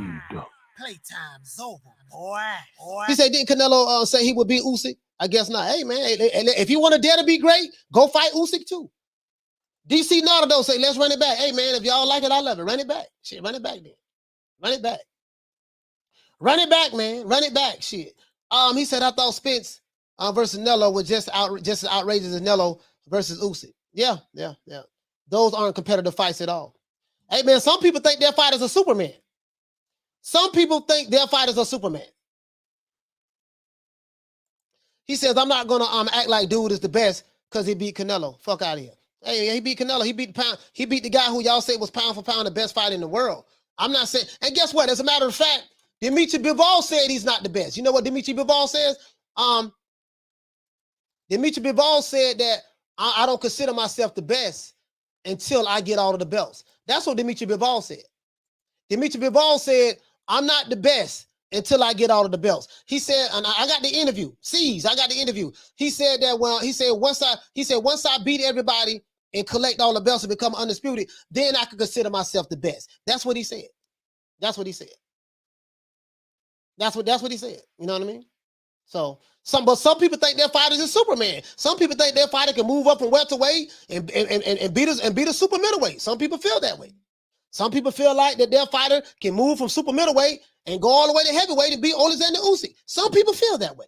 Guess what? If y'all feel that way, hey man, so be it. I've been watching boxing for 40 years. I know better than that shit. They got weight divisions. They got weight divisions for a reason. And a good big man beat a good little man every day of the week and twice on Sundays. Every now and then you may see a good little man beat the good big man. It happens every now and then, but for the most part, it's different levels to this. It's different levels to this shit. You know what I mean? It is what it is. Let's give everybody a round of applause, man. Let's give everybody a round of applause, man. It is what it is, man. I just like I just like to break it down for you. You see what I'm saying? You're begging me not to leave you, and I refuse to let you go. Let's do this, man. We know how we do it. I like to do this, man. I like to do this, man, OJ the Jew Man style. You know that's how we do it over here. If you're new to the channel, please hit the like button, subscribe if you're new to the channel. I like to do this OJ the Jew Man style. Shout out to my main man. And we're going to give everybody a shout out minutes we can. Shout out to my main man, Ron Boy Fresh. Shout out to Dantes. Shout out to Chickarelli from LA. What's up, baby? Shout out to Damian Bennett. Shout out to Lonnie Laughlin. Shout out to the Queen, Lil Green Eyes Pete. Shout out to Big Charlo. Shout out to Ahmed. What's going on, bro? Shout out to Knockdown 305, Dade County in the building. Shout out to Thomas Jones. Shout out to the Queen, Fistiana Fights. Shout out to the Queen, my sister, Misfit. Shout out to my brother, Retro Boss and the Documentaries. What's happening? Shout out to School of X-Mind. Shout out to Mark Nash from the ATL. Shout out to Rider of the Storm. Shout out to Carl Hansen. Shout out to Philly Fly, So Fly. Shout out to Adrian Big 30. Shout out to the Queen Bless 365. Shout out to A Sneed. Shout out to Dr. Paul Evans, the good doctor. Shout out to Mr. Pad. Shout out to the Queen Arlette. Shout out to Lisa Bells, my sister. Shout out to Smith and West, Detroit versus everybody. Shout out to Punch Perfect Boxing. Salute to Jamie over there in the in the UK, man. Shout out to Here to There. Shout out to True Gritter 402. Omaha's Nebraska's finest. Shout out to Malcolm Rose from Houston. Shout out to Hell Hero Elite, my cousin from Orlando.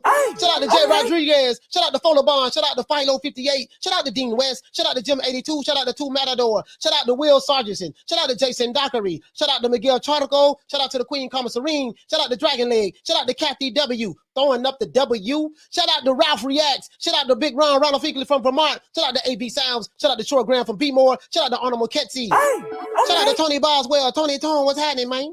Shout out to Buster Ken, Man Cassidy. What's up? Shout out to Major Key Boxing. Major Key, what's going on, fam? Shout out to Bernard Burton. Shout out to Juan Corrillo. Shout out to Mike from Boston. Shout out to Big Hawk from Maryland. Shout out to Hector Garcia. Manny Dosciento y Nueve. Shout out to Deborah Booker. Shout out to W Right Side. Right Side. Shout out to Just a Fan. Shout out to Lady Shan Dunham Season. Shout out to Mr. Pragmatic. Shout out to Drumming. Full Life. Shout out to Javon Soto. Shout out to Candy Slim. What's up, Slim? Shout out to Low Key Serious Boxing Fan 101. Eric Pat. Shout out to Manny Geese. What's going on, fam? Flex BK Alfonso. Daniel Rios and Jesus Luna. Let's give a shout out to everyone who called in. Shout out to Dim Gaines from Las Vegas. Shout out to Gus from California. Shout out to Chris from Sacktown. Shout out to Romaine from Vancouver, Washington. Shout out to Jason from Phoenix. Shout out to Big Zen from Memphis, Tennessee. Shout out to Robert from New York. Shout out to Gamo from LA. Yay, yay. Shout out to Giovanni from Jersey City. Shout out to Azels. Shout out to Eddie from Azle, Texas. Shout out to Drew from LA. Shout out to Dez from Mobile, Alabama. And shout out to Batman from DC. Shout out to Big Legs. Shout out to Tyree Howard. Shout out to Con Shonery. Let's go over here, man. Shout out to Con Shonery. Shout out to Scotty. Shout out to everybody I may forgot. 8B in the building. Shout out to Lynn. What's going on, fam? Shout out to Jeff Lucietta. Salute to Jeff Lucietta, man. Shout out to Halim in the building. F Society. Shout out to Boxing Archives, and shout out to all of my haters and detractors, man. Anybody who hate the old boy, don't like the old boy, shout out to you as well. You help make us grow as well. Shout out to Drew. For dropping that quarter of a bam dub on your boy. Hey, Leroy. Super chat received. Playtime's over, boy. He say, Coach, that is how great Spencer Duran was going to 160 for Hagler and beating Iran Barkley. Exactly, bro. That was one of my favorite fights of all time. Other than that, that's it. It's our boy, Coach Malachi Williams, signing out. Newbie Today, USA Boxing. I'm going to see you guys tomorrow at 3 o'clock Eastern Standard Time. We're going to do this, man, Devin Haney style. You feel me?